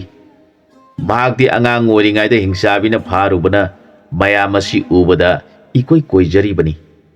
ꯃꯔꯥꯏꯕꯛ ꯐꯕꯗꯒꯤ ꯃꯄꯥꯒ ꯊꯦꯡꯅꯗꯨꯅ ꯐꯪꯂꯛꯂꯤꯕꯅꯤ꯫ ꯑꯁꯨꯝꯅ ꯍꯥꯏꯅꯩ꯫ ꯃꯃꯥ ꯑꯣꯏꯕꯤ ꯑꯗꯨꯅ ꯃꯆꯥꯅꯨꯄꯤ ꯂꯩꯁꯥꯕꯤ ꯐꯥꯔꯕꯤ ꯑꯗꯨꯕꯨ ꯂꯨꯅ ꯆꯥꯅ ꯉꯔꯥꯡꯒꯤ ꯑꯉꯥꯡꯒꯨꯝ ꯅꯨꯡꯁꯤꯅ ꯇꯧꯕꯤꯗꯨꯅ ꯌꯣꯛꯂꯤ꯫ ꯃꯄꯥ ꯃꯃꯥ ꯑꯅꯤꯅ ꯃꯆꯥ ꯑꯅꯤꯕꯨ ꯑꯁꯨꯛꯀꯤ ꯃꯇꯤꯛ ꯂꯨꯅ ꯆꯥꯅ ꯌꯣꯛꯆꯕ ꯃꯗꯨꯃꯛꯇꯅ ꯃꯤꯃꯥꯟꯕꯤ ꯃꯤꯃꯥꯟꯕ ꯀꯧꯕ ꯃꯆꯤꯟ ꯃꯧꯄꯥ ꯑꯅꯤꯃꯛ ꯃꯈꯣꯏꯕꯨ ꯍꯦꯛ ꯄꯣꯛꯄꯤꯕ ꯃꯄꯥ ꯃꯃꯥꯅꯤ ꯈꯟꯗꯨꯅ ꯑꯇꯣꯞꯄ ꯑꯃ ꯈꯟꯈꯤꯗ꯭ꯔꯤ꯫ ꯑꯁꯨꯝꯅ ꯅꯨꯡꯉꯥꯏꯅ ꯂꯩꯔꯕ ꯃꯇꯝ ꯑꯁꯤꯗ ꯅꯣꯡꯃ ꯅꯤꯡꯊꯧꯒꯤ ꯃꯆꯥ ꯏꯕꯦꯝꯃ ꯔꯥꯖꯀꯨꯃꯥꯔꯤ ꯑꯁꯤꯅ ꯃꯕꯨꯡꯉꯣꯅ ꯍꯤꯡꯆꯥꯕꯤꯅ ꯆꯦꯟꯈꯤꯕ ꯃꯁꯤꯕꯨ ꯊꯤꯔꯨꯒꯅꯤ ꯆꯠꯈꯤꯕꯗꯨ ꯀꯔꯝ ꯇꯧꯔꯕꯒꯦ ꯈꯪꯅꯤꯡꯗꯨꯅ ꯔꯥꯖ ꯀꯩꯅꯥ ꯈꯔꯒ ꯂꯣꯏꯅꯅ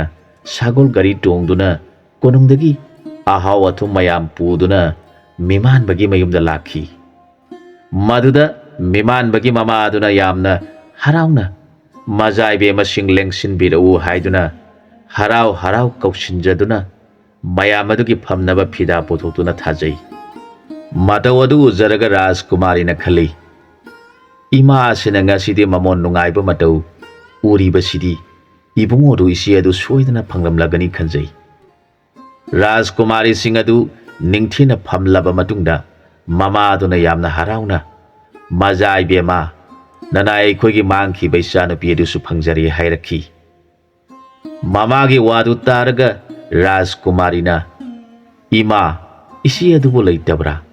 ꯂꯩꯔꯕꯗꯤ ꯑꯩꯈꯣꯏꯒꯁꯨ ꯁꯛ ꯈꯪꯅꯖꯒꯦ ꯍꯦꯛ ꯍꯥꯏꯔꯛꯈꯤ꯫ ꯃꯗꯨꯗ ꯃꯃꯥ ꯑꯗꯨꯅ ꯌꯥꯝꯅ ꯍꯔꯥꯎꯅ ꯃꯖꯥꯏꯕꯦꯝꯃ ꯂꯩ ꯈꯪꯅꯕꯤꯌꯨ ꯍꯥꯏꯔꯒ ꯃꯆꯥꯗ ꯏꯃꯥꯒꯤ ꯁꯅꯥꯍꯜ ꯅꯪꯕꯨ ꯇꯥꯕ꯭ꯔꯥ ꯅꯤꯡꯊꯧ ꯀꯣꯅꯨꯡꯒꯤ ꯃꯖꯥꯏꯕꯦꯝꯃꯁꯤꯡ ꯂꯦꯡꯕꯤꯔꯛꯂꯤ ꯅꯍꯥꯛ ꯊꯣꯛꯂꯛꯇꯨꯅ ꯁꯛ ꯑꯃꯨꯛꯇꯪ ꯈꯪꯅꯔꯨ ꯂꯥꯎ ꯍꯥꯏꯔꯛꯈꯤ ꯃꯗꯨꯗ ꯃꯤꯃꯥꯟꯕꯤꯅ ꯊꯣꯛꯂꯛꯇꯨꯅ ꯃꯖꯥꯏꯕꯦꯝꯃꯁꯤꯡ ꯂꯦꯡꯕꯤꯔꯛꯂꯤꯕ꯭ꯔꯥ ꯍꯥꯏꯔꯒ ꯈꯨꯔꯨꯝꯖꯒꯦ ꯇꯧꯕꯗ ꯔꯥꯖꯀꯨꯃꯥꯔꯤꯅ ꯍꯥꯟꯅ ꯏꯆꯦ ꯍꯥꯏꯗꯨꯅ ꯈꯨꯔꯨꯝꯂꯦ ꯃꯗꯨꯗ ꯃꯤꯃꯥꯟꯕꯤꯗꯨ ꯏꯉꯛ ꯉꯛꯈꯤ ꯔꯥꯖꯀꯨꯃꯥꯔꯤꯅ ꯃꯅꯥꯏꯁꯤꯡ ꯑꯗꯨꯗ ꯃꯈꯣꯏꯅ ꯄꯨꯔꯛꯄ ꯑꯍꯥꯎ ꯑꯊꯨꯝ ꯑꯆꯥ ꯑꯊꯛꯁꯤꯡ ꯑꯗꯨ ꯄꯨꯁꯤꯜꯂꯛꯎ ꯍꯥꯏꯔꯛꯈꯤ ꯃꯅꯥꯏꯁꯤꯡꯅ ꯍꯥꯏꯔꯤꯕ ꯄꯣꯠꯁꯤꯡꯗꯨ ꯄꯨꯁꯤꯜꯂꯛꯇꯨꯅ ꯃꯌꯥꯝꯗꯨ ꯌꯦꯟꯅꯗꯨꯅ ꯆꯥꯃꯤꯟꯅꯔꯦ ꯔꯥꯖꯀꯨꯃꯥꯔꯤꯗꯨ ꯃꯁꯤ ꯑꯗꯨꯕꯨ ꯃꯨꯟꯅ ꯌꯦꯡꯖꯔꯒ ꯈꯜꯂꯛꯈꯤ ꯑꯣꯟꯊꯣꯛꯅ ꯆꯝꯅ ꯐꯖꯈ꯭ꯔꯦꯗ ꯑꯁꯨꯛ ꯅꯤꯡꯊꯤꯕꯤ ꯅꯨꯄꯤ ꯑꯁꯤꯗꯤ ꯑꯩꯅ ꯑꯃꯨꯛꯇꯁꯨ ꯎꯔꯛꯈꯤꯗ꯭ꯔꯤ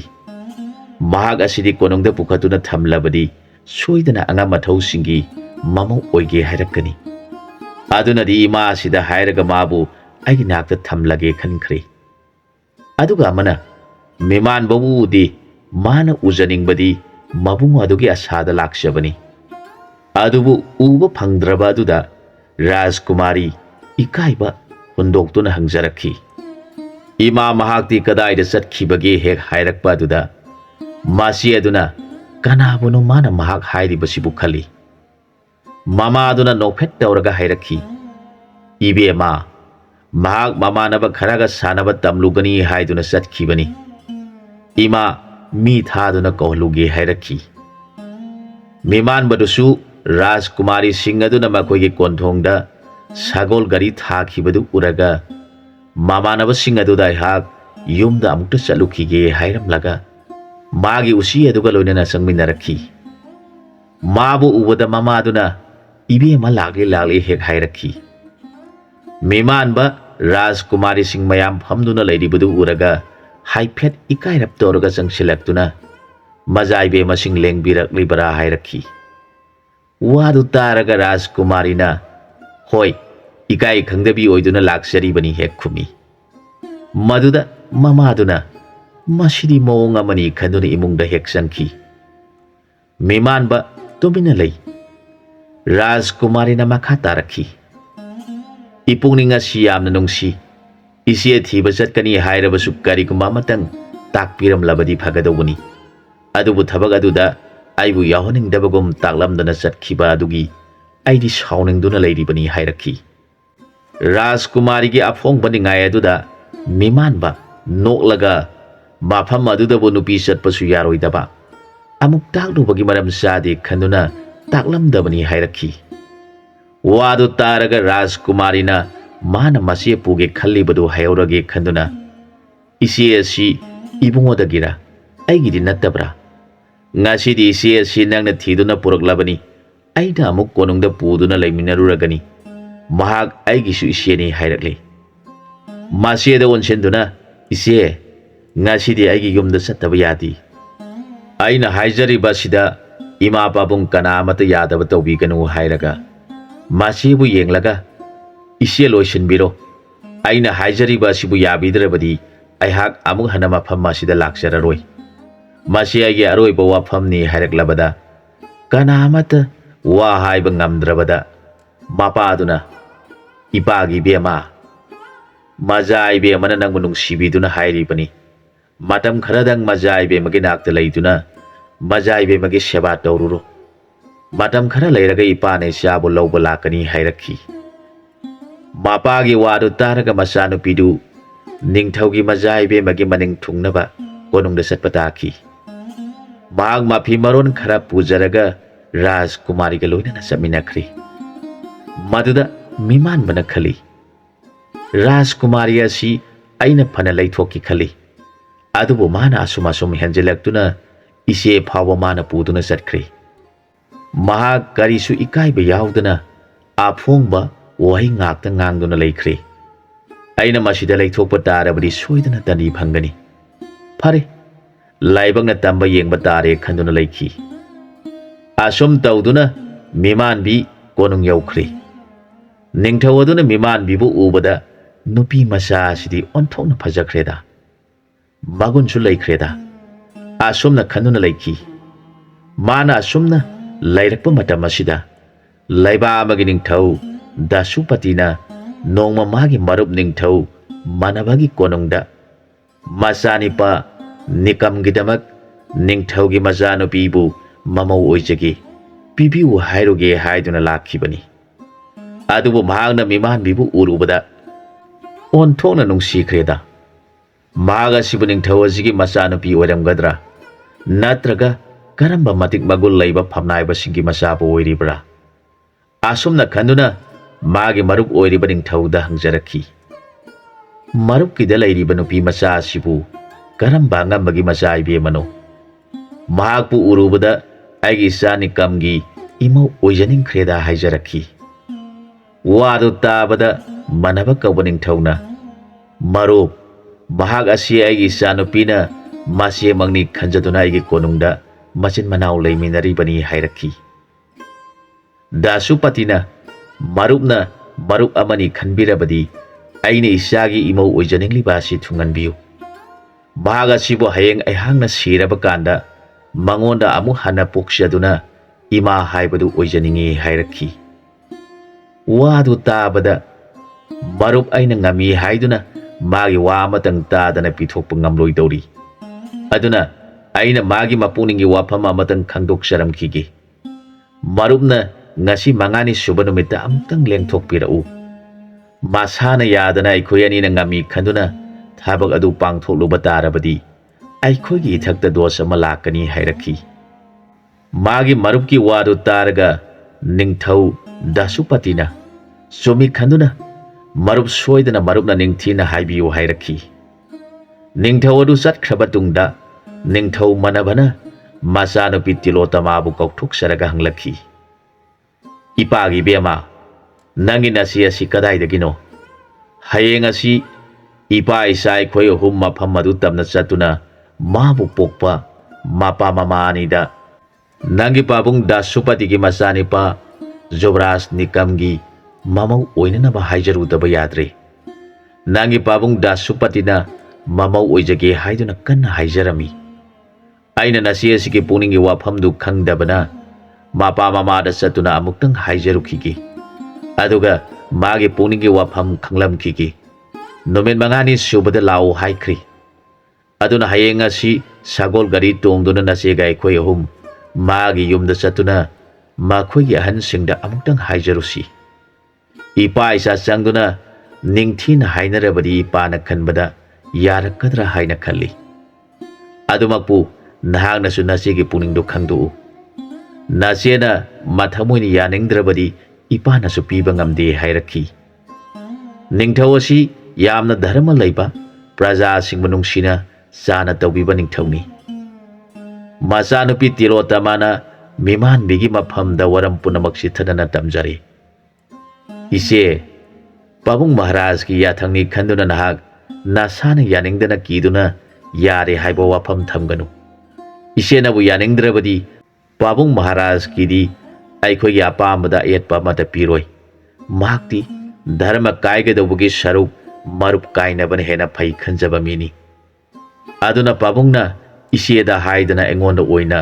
ꯅꯁꯤꯒꯤ ꯄꯨꯛꯅꯤꯡ ꯈꯪꯉꯨ ꯍꯥꯏꯔꯤꯕꯅꯤ꯫ ꯑꯗꯨꯒ ꯏꯃꯥ ꯄꯥꯕꯨꯡꯒꯤ ꯑꯌꯥꯕ ꯈꯟꯅꯅꯕ ꯍꯌꯦꯡ ꯑꯩꯈꯣꯏ ꯄꯥꯕꯨꯡꯒ ꯂꯣꯏꯅꯅ ꯏꯃꯥ ꯄꯥꯕꯨꯡ ꯎꯅꯕ ꯆꯠꯀꯗꯧꯔꯤꯕꯅꯤ ꯍꯥꯏꯔꯛꯈꯤ꯫ ꯋꯥꯗꯨ ꯇꯥꯔꯒ ꯃꯆꯦ ꯑꯗꯨ ꯋꯥ ꯑꯃꯠꯇ ꯉꯥꯡꯗꯅ ꯂꯩ꯫ ꯃꯈꯣꯏ ꯑꯅꯤ ꯉꯥꯡꯅꯔꯤꯕꯗꯨ ꯅꯤꯡꯊꯧ ꯑꯗꯨꯅ ꯇꯨꯃꯤꯟꯅ ꯇꯥꯏ꯫ ꯇꯤꯂꯣꯇꯃꯥ ꯀꯧꯕꯤ ꯏꯕꯦꯝ ꯑꯗꯨꯅ ꯑꯃꯨꯛ ꯍꯥꯏꯔꯛꯈꯤ, ꯏꯆꯦ, ꯅꯍꯥꯛꯁꯤ ꯑꯩꯅ ꯑꯣꯟꯊꯣꯛꯅ ꯅꯨꯡꯁꯤꯈ꯭ꯔꯦ꯫ ꯅꯍꯥꯛꯄꯨ ꯃꯤꯊꯣꯏ ꯃꯤꯍꯦꯟꯕ ꯃꯤꯗ ꯄꯤꯅꯕ ꯍꯥꯏꯗꯨꯅ ꯑꯩꯅ ꯏꯆꯦꯍꯣꯏꯒꯤ ꯏꯃꯥ ꯄꯥꯕꯨꯡꯕꯨ ꯈꯨꯔꯨꯝꯖꯔꯒ ꯀꯣꯅꯨꯡꯁꯤꯗ ꯂꯩꯃꯤꯟꯅꯒꯦ ꯍꯥꯏꯗꯨꯅ ꯄꯨꯔꯛꯈꯤꯕꯅꯤ꯫ ꯍꯧꯖꯤꯛꯇꯤ ꯑꯩꯒꯤ ꯅꯤꯡꯕ ꯊꯨꯡꯖꯔꯒꯅꯤ꯫ ꯏꯆꯦꯅ ꯖꯨꯕꯔꯥꯖ ꯑꯗꯨꯗ ꯂꯨꯍꯣꯡꯂꯕ ꯃꯇꯨꯡꯗ ꯑꯩꯁꯨ ꯅꯧꯄꯥꯅꯤꯄꯥ ꯄꯪꯁꯤꯟꯅꯕ ꯑꯗꯨꯗ ꯂꯨꯍꯣꯡꯗꯨꯅ ꯀꯣꯅꯨꯡ ꯑꯁꯤꯗ ꯏꯃꯥ ꯄꯥꯕꯨꯡ ꯑꯅꯤꯁꯨ ꯄꯨꯟꯅ ꯂꯩꯃꯤꯟꯅꯒꯗꯧꯔꯤꯕꯅꯤ꯫ ꯀꯔꯤꯅꯣ ꯋꯥ ꯑꯃꯠꯇ ꯉꯥꯡꯗꯅ ꯑꯩꯅ ꯉꯥꯡꯕꯗ ꯇꯥꯗꯨꯅ ꯂꯩꯔꯤꯕ ꯑꯁꯤꯕꯨ? ꯑꯩꯅ ꯁꯤꯜꯂꯤꯕ ꯑꯁꯤꯗ ꯁꯥꯎꯅꯤꯡꯕ ꯄꯣꯛꯄ꯭ꯔꯥ ꯍꯥꯏꯔꯛꯈꯤ꯫ ꯃꯗꯨꯗ ꯃꯤꯃꯥꯟꯕꯤꯅ ꯈꯨꯝꯖꯔꯛꯈꯤ, ꯏꯕꯦꯝꯃ, ꯅꯪꯅꯗꯤ ꯏꯆꯦꯒꯤ ꯐꯅꯕꯅꯤ ꯍꯥꯏꯗꯨꯅ ꯉꯥꯡꯕꯤꯔꯤ ꯁꯛꯄꯤꯔꯤ, ꯑꯗꯨꯕꯨ ꯏꯃꯥ ꯄꯥꯕꯨꯡꯒꯤ ꯑꯄꯥꯝꯕ ꯋꯥꯈꯜ ꯑꯃꯠꯇꯗꯤ ꯈꯪꯈꯤꯁꯤ꯫ ꯅꯆꯦ ꯑꯩꯗꯤ ꯌꯥꯝꯅ ꯂꯥꯏꯕꯛ ꯊꯤꯔꯕꯤꯅꯤ꯫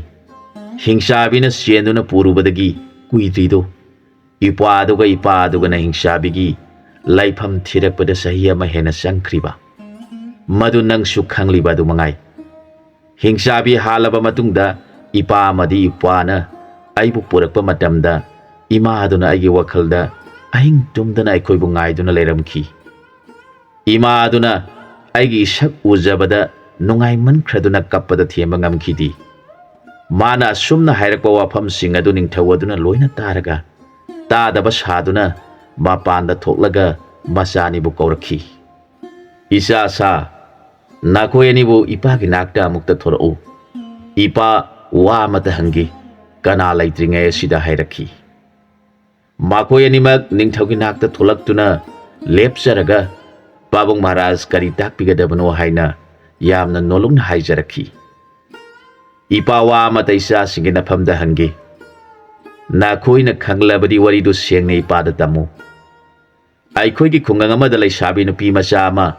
ꯍꯤꯡꯁꯥꯕꯤꯅ ꯆꯦꯟꯈꯤ ꯍꯥꯏꯕ ꯇꯥꯏ ꯃꯥꯒꯤ ꯃꯧꯄꯥꯅꯤꯄꯥ ꯌꯥꯝꯅ ꯃꯊꯧꯅꯥ ꯂꯩꯕ ꯑꯃ ꯂꯩ ꯍꯥꯏꯅꯁꯨ ꯏꯄꯥꯅ ꯇꯥꯏ ꯃꯍꯥꯛꯅ ꯑꯉꯥꯡ ꯑꯣꯏꯔꯤꯉꯩꯗꯒꯤ ꯃꯁꯤꯒꯤ ꯈꯣꯡꯒꯨꯜ ꯂꯤꯔꯨꯒꯅꯤ ꯍꯥꯏꯔꯕꯗ ꯃꯈꯣꯏꯕꯨ ꯄꯣꯛꯄ ꯃꯄꯥꯗꯨꯅ ꯅꯪꯅ ꯆꯥꯎꯔꯒ ꯅꯁꯤꯒꯤ ꯈꯣꯡꯒꯨꯜ ꯂꯤꯁꯤ ꯍꯧꯖꯤꯛꯇꯤ ꯅꯍꯥꯛ ꯑꯉꯥꯡ ꯑꯣꯏꯃꯜꯂꯤ ꯍꯥꯏꯗꯨꯅ ꯈꯥꯝꯂꯕꯗ ꯃꯍꯥꯛꯅ ꯆꯥꯎꯔꯛꯇꯨꯅ ꯃꯄꯥꯗꯨꯒ ꯂꯣꯏꯅꯅ ꯃꯁꯤ ꯑꯗꯨꯒꯤ ꯈꯣꯡꯒꯨꯜ ꯂꯤꯔꯨꯗꯨꯅ ꯍꯤꯡꯁꯥꯕꯤꯗꯨ ꯃꯄꯥ ꯃꯆꯥꯅ ꯍꯥꯠꯇꯨꯅ ꯃꯁꯦꯗꯨ ꯄꯨꯔꯛꯏ ꯍꯥꯏꯔꯤꯕ ꯑꯗꯨꯕꯨ ꯅꯈꯣꯏ ꯈꯪꯕ꯭ꯔꯥ ꯈꯪꯂꯕꯗꯤ ꯅꯤꯄꯥ ꯃꯆꯥ ꯑꯗꯨ ꯏꯄꯥꯅ ꯈꯪꯅꯅꯤꯡꯉꯤ ꯍꯥꯏꯔꯛꯈꯤ ꯃꯗꯨꯗ ꯇꯤꯂꯣꯇꯃꯥ ꯀꯧꯕꯤ ꯃꯆꯥꯅꯨꯄꯤ ꯑꯗꯨꯅ ꯄꯥꯕꯨꯡ ꯃꯍꯥꯔꯥꯖ ꯃꯈꯣꯏ ꯑꯗꯨ ꯅꯆꯥꯅ ꯂꯣꯏꯅ ꯈꯪꯖꯩ ꯃꯁꯤ ꯅꯤꯡꯖꯕ ꯊꯧꯅꯥ ꯐꯕ ꯅꯤꯄꯥ ꯑꯗꯨꯁꯨ ꯅꯆꯥꯅ ꯈꯪꯖꯩ ꯑꯗꯨꯒ ꯙꯔꯃ ꯂꯩꯕ ꯏꯃꯥ ꯄꯥꯕꯨꯡ ꯑꯅꯤꯗꯨꯁꯨ ꯅꯆꯥ ꯈꯪꯖꯩ ꯂꯣꯏꯅꯅ ꯍꯤꯡꯁꯥꯕꯤꯅ ꯆꯦꯜꯂꯨꯕ ꯃꯁꯛ ꯃꯇꯧ ꯐꯖꯈ꯭ꯔꯕꯤ ꯂꯝꯆꯠ ꯁꯥꯖꯠꯇ ꯃꯥꯒꯨꯝꯕ ꯌꯥꯎꯗ꯭ꯔꯕꯤ ꯅꯨꯄꯤ ꯑꯗꯨꯅꯤ ꯄꯥꯕꯨꯡꯒꯤ ꯃꯥꯡꯗ ꯂꯦꯞꯂꯤꯕꯤ ꯏꯆꯦ ꯑꯁꯤ ꯃꯆꯥꯒꯤ ꯋꯥꯗꯨ ꯇꯥꯔꯒ ꯅꯤꯡꯊꯧ ꯑꯗꯨꯅ ꯚꯥꯞ ꯂꯣꯏꯅ ꯇꯥꯈ꯭ꯔꯦ ꯃꯥꯅ ꯉꯁꯥꯏ ꯉꯥꯡꯈꯤꯕ ꯋꯥꯔꯤꯁꯤꯡ ꯑꯗꯨ ꯃꯄꯥ ꯅꯤꯡꯊꯧꯅ ꯈꯪꯂꯗꯨꯅ ꯑꯗꯨ ꯑꯣꯏꯔꯕꯗꯤ ꯏꯄꯥ ꯄꯦꯜꯂꯦ ꯍꯥꯏꯅꯔꯤꯉꯩꯗ ꯃꯄꯥ ꯃꯃꯥ ꯃꯆꯥꯅꯤꯄꯥ ꯃꯈꯣꯏ ꯑꯍꯨꯝꯃꯛ ꯃꯆꯥꯕꯨ ꯎꯖꯅꯤꯡꯕꯗꯒꯤ ꯑꯌꯨꯛ ꯉꯟꯅ ꯍꯧꯗꯨꯅ ꯀꯣꯅꯨꯡ ꯇꯝꯅ ꯂꯥꯛꯈꯤꯕꯗꯨ ꯍꯧꯖꯤꯛꯇ ꯌꯧꯁꯤꯜꯂꯛꯇꯨꯅ ꯅꯤꯡꯊꯧꯕꯨ ꯈꯨꯔꯨꯝꯖꯔꯦ ꯃꯇꯝ ꯑꯗꯨꯗ ꯔꯥꯖꯀꯨꯃꯥꯔꯤꯅ ꯃꯄꯥꯕꯨ ꯈꯪꯍꯜꯂꯒꯦ ꯃꯇꯥꯒꯨꯝ ꯂꯥꯛꯂꯤꯕ ꯃꯤꯃꯥꯟꯕꯒꯤ ꯃꯄꯥ ꯃꯃꯥ ꯑꯅꯤꯗ ꯄꯥꯕꯨꯡ ꯏꯃꯥ ꯍꯥꯏꯅ ꯈꯨꯔꯨꯝꯂꯒ ꯃꯤꯃꯥꯟꯕꯕꯨꯁꯨ ꯏꯕꯨꯡꯉꯣ ꯍꯥꯏꯅ ꯈꯨꯔꯨꯝꯂꯦ ꯃꯗꯨꯗ ꯅꯤꯡꯊꯧ ꯑꯗꯨ ꯃꯔꯨ ꯂꯨꯛꯊꯔꯒ ꯃꯈꯣꯏꯗꯤ ꯊꯕꯛ ꯑꯁꯤ ꯍꯥꯟꯅ ꯈꯪꯅꯗꯨꯅ ꯂꯩꯔꯝꯂꯦ ꯑꯩꯇꯅ ꯈꯪꯗꯕꯒꯤ ꯋꯥꯐꯝꯅꯤ ꯐꯔꯦ ꯏꯆꯥꯒꯤ ꯃꯅꯤꯡ ꯊꯨꯡꯖꯔꯁꯤꯅꯨ ꯈꯟꯗꯨꯅ ꯅꯤꯡꯊꯧꯅ ꯍꯥꯏꯔꯛꯈꯤ ꯏꯆꯥꯁꯥ ꯅꯈꯣꯏꯒꯤ ꯅꯄꯥꯕꯨꯡ ꯑꯃꯗꯤ ꯂꯥꯛꯂꯤꯕ ꯄꯨꯝꯅꯃꯛꯄꯨ ꯆꯥꯛ ꯍꯥꯟꯅ ꯄꯤꯖꯈꯣ ꯑꯗꯨꯒ ꯑꯩꯈꯣꯏ ꯄꯨꯟꯅ ꯋꯥꯔꯤ ꯁꯥꯔꯁꯤ ꯍꯥꯏꯔꯛꯈꯤ ꯃꯤꯃꯥꯟꯕ ꯃꯆꯦꯅ ꯍꯔꯥꯎ ꯍꯔꯥꯎ ꯂꯩꯔꯝꯕꯗꯨ ꯎꯔꯒ ꯃꯄꯨꯛꯅꯤꯡ ꯅꯨꯡꯉꯥꯏꯖꯈꯤ ꯃꯈꯣꯏ ꯆꯥꯕ ꯊꯛꯄ ꯂꯣꯏꯔꯕꯗ ꯅꯤꯡꯊꯧ ꯑꯗꯨꯒꯤ ꯅꯥꯛꯇ ꯐꯝꯃꯤꯟꯅꯗꯨꯅ ꯃꯆꯥꯅꯨꯄꯤ ꯑꯅꯤꯕꯨꯁꯨ ꯀꯧꯊꯣꯛꯂꯗꯨꯅ ꯅꯤꯡꯊꯧꯅ ꯋꯥ ꯍꯧꯗꯣꯛꯂꯛꯈꯤ ꯏꯆꯥꯅꯨꯄꯤꯒꯤ ꯄꯥꯕꯨꯡ ꯏꯃꯥ ꯑꯣꯏꯕꯤꯔꯤꯕ ꯑꯅꯤꯒꯤ ꯅꯐꯝꯗ ꯑꯩꯅ ꯀꯔꯤꯒꯨꯝꯕ ꯑꯃꯠꯇ ꯅꯤꯖꯒꯤ ꯃꯁꯤ ꯅꯈꯣꯏꯒꯤ ꯊꯃꯣꯏꯗ ꯌꯥꯅꯤꯡꯗ꯭ꯔꯕꯗꯤ ꯑꯩꯅ ꯀꯔꯤꯁꯨ ꯃꯈꯥ ꯇꯥꯅ ꯍꯥꯏꯔꯔꯣꯏ ꯑꯗꯨꯕꯨ ꯑꯩꯗꯤ ꯀꯅꯥꯒꯤꯁꯨ ꯃꯐꯝꯗ ꯉꯁꯤ ꯐꯥꯎꯕ ꯅꯤꯖꯕ ꯍꯥꯏꯕ ꯋꯥꯐꯝ ꯑꯁꯤ ꯂꯩꯖꯗ꯭ꯔꯤ ꯑꯗꯨꯕꯨ ꯋꯥꯐꯝ ꯑꯁꯤꯃꯗꯤ ꯙꯔꯃꯒꯤ ꯑꯣꯏꯕ ꯋꯥꯐꯝꯅꯤ ꯅꯈꯣꯏꯅ ꯄꯣꯛꯆꯕꯤ ꯅꯆꯥ ꯏꯕꯦꯝꯃ ꯍꯧꯖꯤꯛꯅ ꯑꯩꯒꯤ ꯏꯆꯥ ꯑꯍꯟ ꯑꯣꯏꯗꯨꯅ ꯂꯩꯔꯤꯕꯤ ꯑꯁꯤ ꯌꯨꯝꯂꯣꯟꯅꯕꯗ ꯄꯥꯜꯂꯤꯕ ꯅꯤꯡꯊꯧ ꯗꯥꯁꯨꯄꯇꯤ ꯍꯥꯏꯕ ꯑꯁꯤꯒꯤ ꯃꯆꯥ ꯏꯕꯨꯡꯉꯣꯒꯤꯗꯃꯛ ꯃꯃꯧ ꯑꯣꯏꯖꯒꯦ ꯍꯥꯏꯗꯨꯅ ꯑꯩꯒꯤ ꯏꯐꯝꯗ ꯀꯟꯅ ꯍꯥꯏꯖꯔꯦ ꯃꯗꯨꯗ ꯑꯩꯅ ꯍꯥꯏꯈꯤ ꯃꯥꯒꯤ ꯄꯥꯕꯨꯡ ꯏꯃꯥ ꯂꯩꯔꯤ ꯑꯗꯨꯒꯤꯁꯨ ꯃꯊꯛꯇ ꯃꯁꯥꯒꯤ ꯑꯌꯥꯕ ꯑꯃꯇꯪ ꯈꯪꯖꯈꯤꯒꯦ ꯃꯈꯣꯏꯒꯤ ꯃꯐꯝꯗ ꯑꯩꯅ ꯅꯤꯖꯔꯒꯦ ꯀꯔꯤꯒꯨꯝꯕ ꯄꯤꯕꯤꯔꯛꯂꯕꯗꯤ ꯃꯔꯨꯞꯀꯤ ꯅꯃꯧ ꯑꯣꯏꯔꯣ ꯑꯗꯨꯒ ꯃꯁꯥꯅ ꯌꯥꯅꯤꯡꯗ꯭ꯔꯕꯗꯤ ꯋꯥꯔꯧꯒꯅꯨ ꯍꯥꯏꯈꯤ ꯑꯗꯨꯅ ꯍꯌꯦꯡ ꯑꯁꯤ ꯄꯥꯕꯨꯡ ꯏꯃꯥꯒꯤ ꯅꯐꯝꯗ ꯏꯄꯥ ꯏꯆꯥ ꯑꯩꯈꯣꯏ ꯑꯍꯨꯝ ꯆꯠꯇꯨꯅ ꯋꯥꯐꯝ ꯑꯁꯤ ꯇꯥꯟꯅꯔꯨꯁꯤ ꯍꯥꯏꯗꯨꯅ ꯂꯩꯔꯝꯕꯅꯤ ꯑꯗꯨꯕꯨ ꯍꯧꯖꯤꯛꯇꯤ ꯄꯨꯝꯅꯃꯛꯅ ꯆꯤꯠꯊꯗꯅ ꯂꯦꯡꯕꯤꯔꯛꯄ ꯌꯥꯝꯅ ꯐꯔꯦ ꯑꯗꯨꯒ ꯑꯃꯅ ꯏꯆꯥꯅꯨꯄꯤ ꯑꯁꯤꯅ ꯃꯁꯥꯅ ꯌꯥꯅꯤꯡꯗꯕ ꯂꯩꯔꯕꯁꯨ ꯑꯩꯅ ꯃꯥꯕꯨ ꯌꯥꯎ ꯍꯥꯏꯔꯣꯏ ꯏꯆꯥꯒꯤꯗꯃꯛꯇ ꯃꯔꯨꯞ ꯀꯥꯏꯅꯔꯕꯁꯨ ꯀꯥꯏꯅꯒꯅꯤ ꯍꯥꯏꯔꯛꯈꯤ ꯋꯥꯐꯝ ꯑꯗꯨꯗ ꯃꯄꯥ ꯃꯃꯥ ꯃꯆꯥꯁꯤꯡ ꯄꯨꯝꯅꯃꯛꯅ ꯂꯥꯏꯅꯤꯡꯊꯧꯅ ꯇꯥꯛꯄꯤꯔꯤꯕ ꯄꯨꯝꯅꯃꯛ ꯅꯅꯥꯏ ꯑꯩꯈꯣꯏ ꯂꯣꯏꯅ ꯌꯥꯖꯔꯦ ꯍꯥꯏꯔꯛꯈꯤ꯫ ꯃꯈꯣꯏꯒꯤ ꯋꯥꯗꯨ ꯇꯥꯔꯒ ꯅꯤꯡꯊꯧꯅ ꯃꯈꯥ ꯇꯥꯔꯛꯈꯤ, ꯑꯗꯨ ꯑꯣꯏꯔꯕꯗꯤ ꯋꯥꯐꯝ ꯑꯃꯁꯨ ꯍꯥꯏꯒꯦ꯫ ꯅꯈꯣꯏꯅ ꯂꯨꯅ ꯆꯥꯅ ꯊꯝꯖꯔꯝꯕꯤ ꯑꯩꯒꯤ ꯏꯆꯥꯅꯨꯄꯤ ꯇꯤꯂꯣꯇꯃꯥ ꯑꯁꯤꯁꯨ ꯅꯈꯣꯏꯒꯤ ꯅꯆꯥ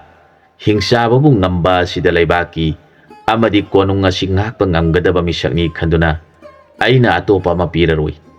ꯏꯆꯥꯅꯨꯄꯤ ꯑꯁꯤ ꯄꯤꯗꯨꯅ ꯂꯩꯕꯥꯛ ꯑꯁꯤꯒꯤ ꯅꯤꯡꯊꯧ ꯑꯣꯏꯔꯁꯅꯨ꯫ ꯃꯈꯣꯏꯒꯤ ꯊꯃꯣꯏꯗ ꯆꯤꯡꯅꯕ ꯌꯥꯎꯔꯤꯕ꯭ꯔꯥ ꯍꯪꯂꯛꯈꯤ꯫ ꯅꯤꯡꯊꯧ ꯑꯗꯨꯒꯤ ꯄꯨꯛꯆꯦꯜ ꯆꯥꯎꯕ ꯙꯔꯃ ꯂꯩꯕ ꯃꯈꯣꯏ ꯄꯨꯝꯅꯃꯛꯄꯨ ꯑꯃꯠꯇ ꯑꯣꯏꯅ ꯈꯜꯂꯤꯕ ꯋꯥꯉꯥꯡ ꯑꯗꯨ ꯇꯥꯖꯔꯒ ꯃꯄꯥ ꯃꯃꯥ ꯃꯆꯥꯁꯤꯡ ꯄꯨꯝꯅꯃꯛ ꯄꯦꯜꯂꯗꯨꯅ ꯅꯤꯡꯊꯧꯒꯤ ꯃꯐꯝꯗ ꯈꯨꯔꯨꯝꯖꯔꯛꯈꯤ꯫ ꯅꯤꯡꯊꯧ ꯑꯗꯨꯅ ꯃꯅꯥꯏ ꯊꯥꯗꯨꯅ ꯃꯥꯒꯤ ꯃꯔꯨꯞ ꯗꯁꯨꯄꯇꯤ ꯀꯧꯕ ꯅꯤꯡꯊꯧ ꯑꯗꯨꯗ ꯃꯆꯥ ꯅꯤꯄꯥꯒꯤꯗꯃꯛ ꯑꯩꯒꯤ ꯏꯆꯥꯅꯨꯄꯤ ꯁꯅꯥꯍꯟꯕꯨ ꯂꯨꯍꯣꯡꯂꯒꯅꯤ ꯍꯥꯏꯅꯈꯤꯕ 5ꯅꯤ ꯁꯨꯕ ꯅꯨꯃꯤꯠ ꯑꯗꯨꯗ ꯕꯣꯔꯒ ꯀꯣꯟꯅꯅ ꯂꯦꯡꯕꯤꯔꯛꯎ ꯍꯥꯏꯍꯟꯈꯤ꯫ ꯋꯥꯗꯨ ꯇꯥꯕꯗ ꯅꯤꯡꯊꯧ ꯗꯁꯨꯄꯇꯤꯅ ꯅꯨꯡꯉꯥꯏꯕꯒꯤ ꯉꯝꯈꯩ ꯂꯩꯈꯤꯗꯦ꯫ ꯗꯁꯨꯄꯇꯤ ꯀꯧꯕ ꯅꯤꯡꯊꯧꯅ ꯃꯆꯥꯒꯤ ꯃꯃꯧ ꯐꯪꯂꯒꯅꯤ ꯈꯟꯖꯗꯨꯅ ꯌꯥꯝꯅ ꯆꯥꯎꯅ ꯂꯥꯡꯖꯈꯤ꯫ ꯑꯗꯨꯒ ꯃꯅꯕ ꯀꯧꯕ ꯅꯤꯡꯊꯧ ꯑꯗꯨꯅꯁꯨ ꯃꯤꯃꯥꯟꯕꯤꯕꯨ ꯃꯆꯥꯅꯨꯄꯤ ꯑꯍꯟꯅꯤ ꯈꯟꯗꯨꯅ ꯑꯎꯟꯄꯣꯠꯁꯤꯡꯗꯨ ꯆꯥꯃꯅ ꯈꯨꯖꯤꯡ ꯑꯣꯏꯗꯨꯅ ꯂꯥꯡꯖꯗꯨꯅ ꯃꯆꯥꯒꯤ ꯃꯃꯤꯡꯕꯨ ꯁꯅꯥꯍꯟ ꯍꯥꯏꯅ ꯀꯧꯕꯤꯗꯨꯅ ꯍꯥꯏꯅꯈꯤꯕ ꯅꯨꯃꯤꯠ ꯑꯗꯨꯗ ꯆꯥꯎꯅ ꯂꯨꯍꯣꯡꯕꯤꯈꯤ꯫ ꯃꯈꯣꯏ ꯂꯨꯍꯣꯡꯂꯕ ꯃꯇꯨꯡꯗ ꯃꯖꯥꯏꯕꯦꯝꯃ ꯇꯤꯂꯣꯇꯃꯥꯒ ꯃꯤꯃꯥꯟꯕꯒꯁꯨ ꯑꯃꯨꯛ ꯂꯨꯍꯣꯡꯕꯤꯔꯦ꯫ ꯃꯗꯨꯗ ꯎꯆꯤ ꯑꯗꯨꯅ ꯃꯥꯒꯤ ꯃꯔꯨꯞ ꯃꯤꯃꯥꯟꯕꯒꯤ ꯅꯥꯛꯇ ꯃꯥꯒꯤ ꯃꯔꯨꯞꯅꯤ ꯍꯥꯏꯗꯨꯅ ꯐꯝꯖꯕ ꯑꯗꯨꯗꯤ ꯀꯌꯥꯗ ꯄꯨꯛꯅꯤꯡ ꯅꯨꯡꯁꯤꯕꯒꯤ ꯃꯁꯛꯅꯤ꯫ ꯂꯨꯍꯣꯡꯕ ꯂꯣꯏꯔꯕꯗ ꯃꯀꯨ ꯅꯤꯡꯊꯧꯅ ꯎꯆꯤ ꯑꯗꯨꯒꯤ ꯃꯔꯝꯗ ꯍꯪꯂꯕꯗ ꯃꯤꯃꯥꯟꯕꯅ ꯃꯀꯨ ꯅꯤꯡꯊꯧꯗ ꯃꯍꯥꯛ ꯑꯩꯒꯤ ꯅꯨꯡꯁꯤꯈ꯭ꯔꯕ ꯃꯔꯨꯞꯅꯤ, ꯃꯥꯒꯤ ꯃꯇꯦꯡꯅ ꯏꯆꯦꯕꯨ ꯐꯪꯖꯔꯛꯄꯅꯤ, ꯃꯍꯥꯛꯄꯨ ꯀꯣꯅꯨꯡ ꯑꯁꯤ ꯉꯥꯛꯅꯕꯒꯤ ꯊꯕꯛ ꯄꯨꯍꯟꯒꯗꯧꯔꯤꯕꯅꯤ ꯍꯥꯏꯔꯛꯈꯤ꯫ ꯃꯤꯃꯥꯟꯕꯒꯤ ꯋꯥꯗꯨ ꯇꯥꯔꯒ ꯃꯀꯨ ꯅꯤꯡꯊꯧꯅ ꯃꯤꯃꯥꯟꯕꯕꯨ ꯑꯃꯨꯛꯀ ꯍꯦꯟꯅ ꯃꯄꯨꯛꯅꯤꯡꯗ ꯊꯥꯒꯠꯄ ꯄꯣꯛꯈꯤ꯫ ꯃꯤꯃꯥꯟꯕꯒꯤ ꯃꯃꯥ ꯑꯗꯨꯅꯁꯨ ꯃꯃꯧ ꯑꯣꯏꯔꯕꯤ ꯔꯥꯖꯀꯨꯃꯥꯔꯤ ꯇꯤꯂꯣꯇꯃꯥꯗ ꯌꯦꯡꯂꯒ ꯑꯁꯨꯝꯅ ꯁꯤꯟꯅꯖꯔꯛꯈꯤ꯫ ꯏꯕꯦꯝꯃ, ꯅꯍꯥꯛꯅ ꯃꯇꯝ ꯄꯨꯝꯅꯃꯛꯇ ꯎꯆꯤ ꯑꯁꯤꯕꯨ ꯅꯕꯨꯡꯉꯣꯒꯤ ꯃꯔꯨꯞꯅꯤ ꯈꯟꯖꯗꯨꯅ ꯃꯥꯒꯤ ꯁꯔꯨꯛ ꯀꯥꯎꯕ ꯂꯩꯇꯅ ꯅꯕꯨꯡꯉꯣꯒꯤ ꯁꯦꯝꯂꯤꯕ ꯆꯥꯂꯨꯛꯀꯤ ꯃꯅꯥꯛꯇ ꯃꯥꯒꯤꯁꯨ ꯁꯦꯝꯗꯨꯅ ꯃꯈꯣꯏ ꯑꯅꯤ ꯃꯥꯒꯤ ꯆꯥꯂꯨꯛꯇ ꯆꯥꯍꯟꯒꯗꯧꯕꯅꯤ꯫ ꯃꯥꯒꯤ ꯁꯔꯨꯛꯇꯤ ꯇꯝꯗꯕ ꯌꯥꯗꯦ꯫ ꯃꯗꯨ ꯀꯥꯎꯊꯣꯛꯇꯨꯅ ꯅꯣꯡꯃ ꯁꯣꯏꯈꯤꯕꯗ ꯃꯍꯥꯛ ꯑꯃꯨꯛ ꯍꯟꯅ ꯎꯕ ꯐꯪꯂꯔꯣꯏ꯫ ꯑꯁꯨꯝ ꯍꯥꯏꯅ ꯌꯥꯝꯅ ꯀꯟꯅ ꯁꯤꯟꯅꯗꯨꯅ ꯃꯈꯣꯏ ꯄꯨꯝꯅꯃꯛ ꯅꯨꯡꯉꯥꯏꯅ ꯄꯥꯟꯃꯤꯟꯅꯈꯤ꯫ ꯃꯇꯥꯡ ꯑꯁ꯭ꯋꯥꯏꯗ ꯋꯥꯔꯤꯁꯤ ꯂꯣꯏꯁꯤꯟꯖꯔꯦ꯫ ꯑꯅꯧꯕ ꯋꯥꯔꯤ ꯑꯃꯗ ꯃꯌꯥꯝꯒ ꯄꯨꯟꯅ ꯑꯃꯨꯛ ꯊꯦꯡꯅꯃꯤꯟꯅꯔꯁꯤ꯫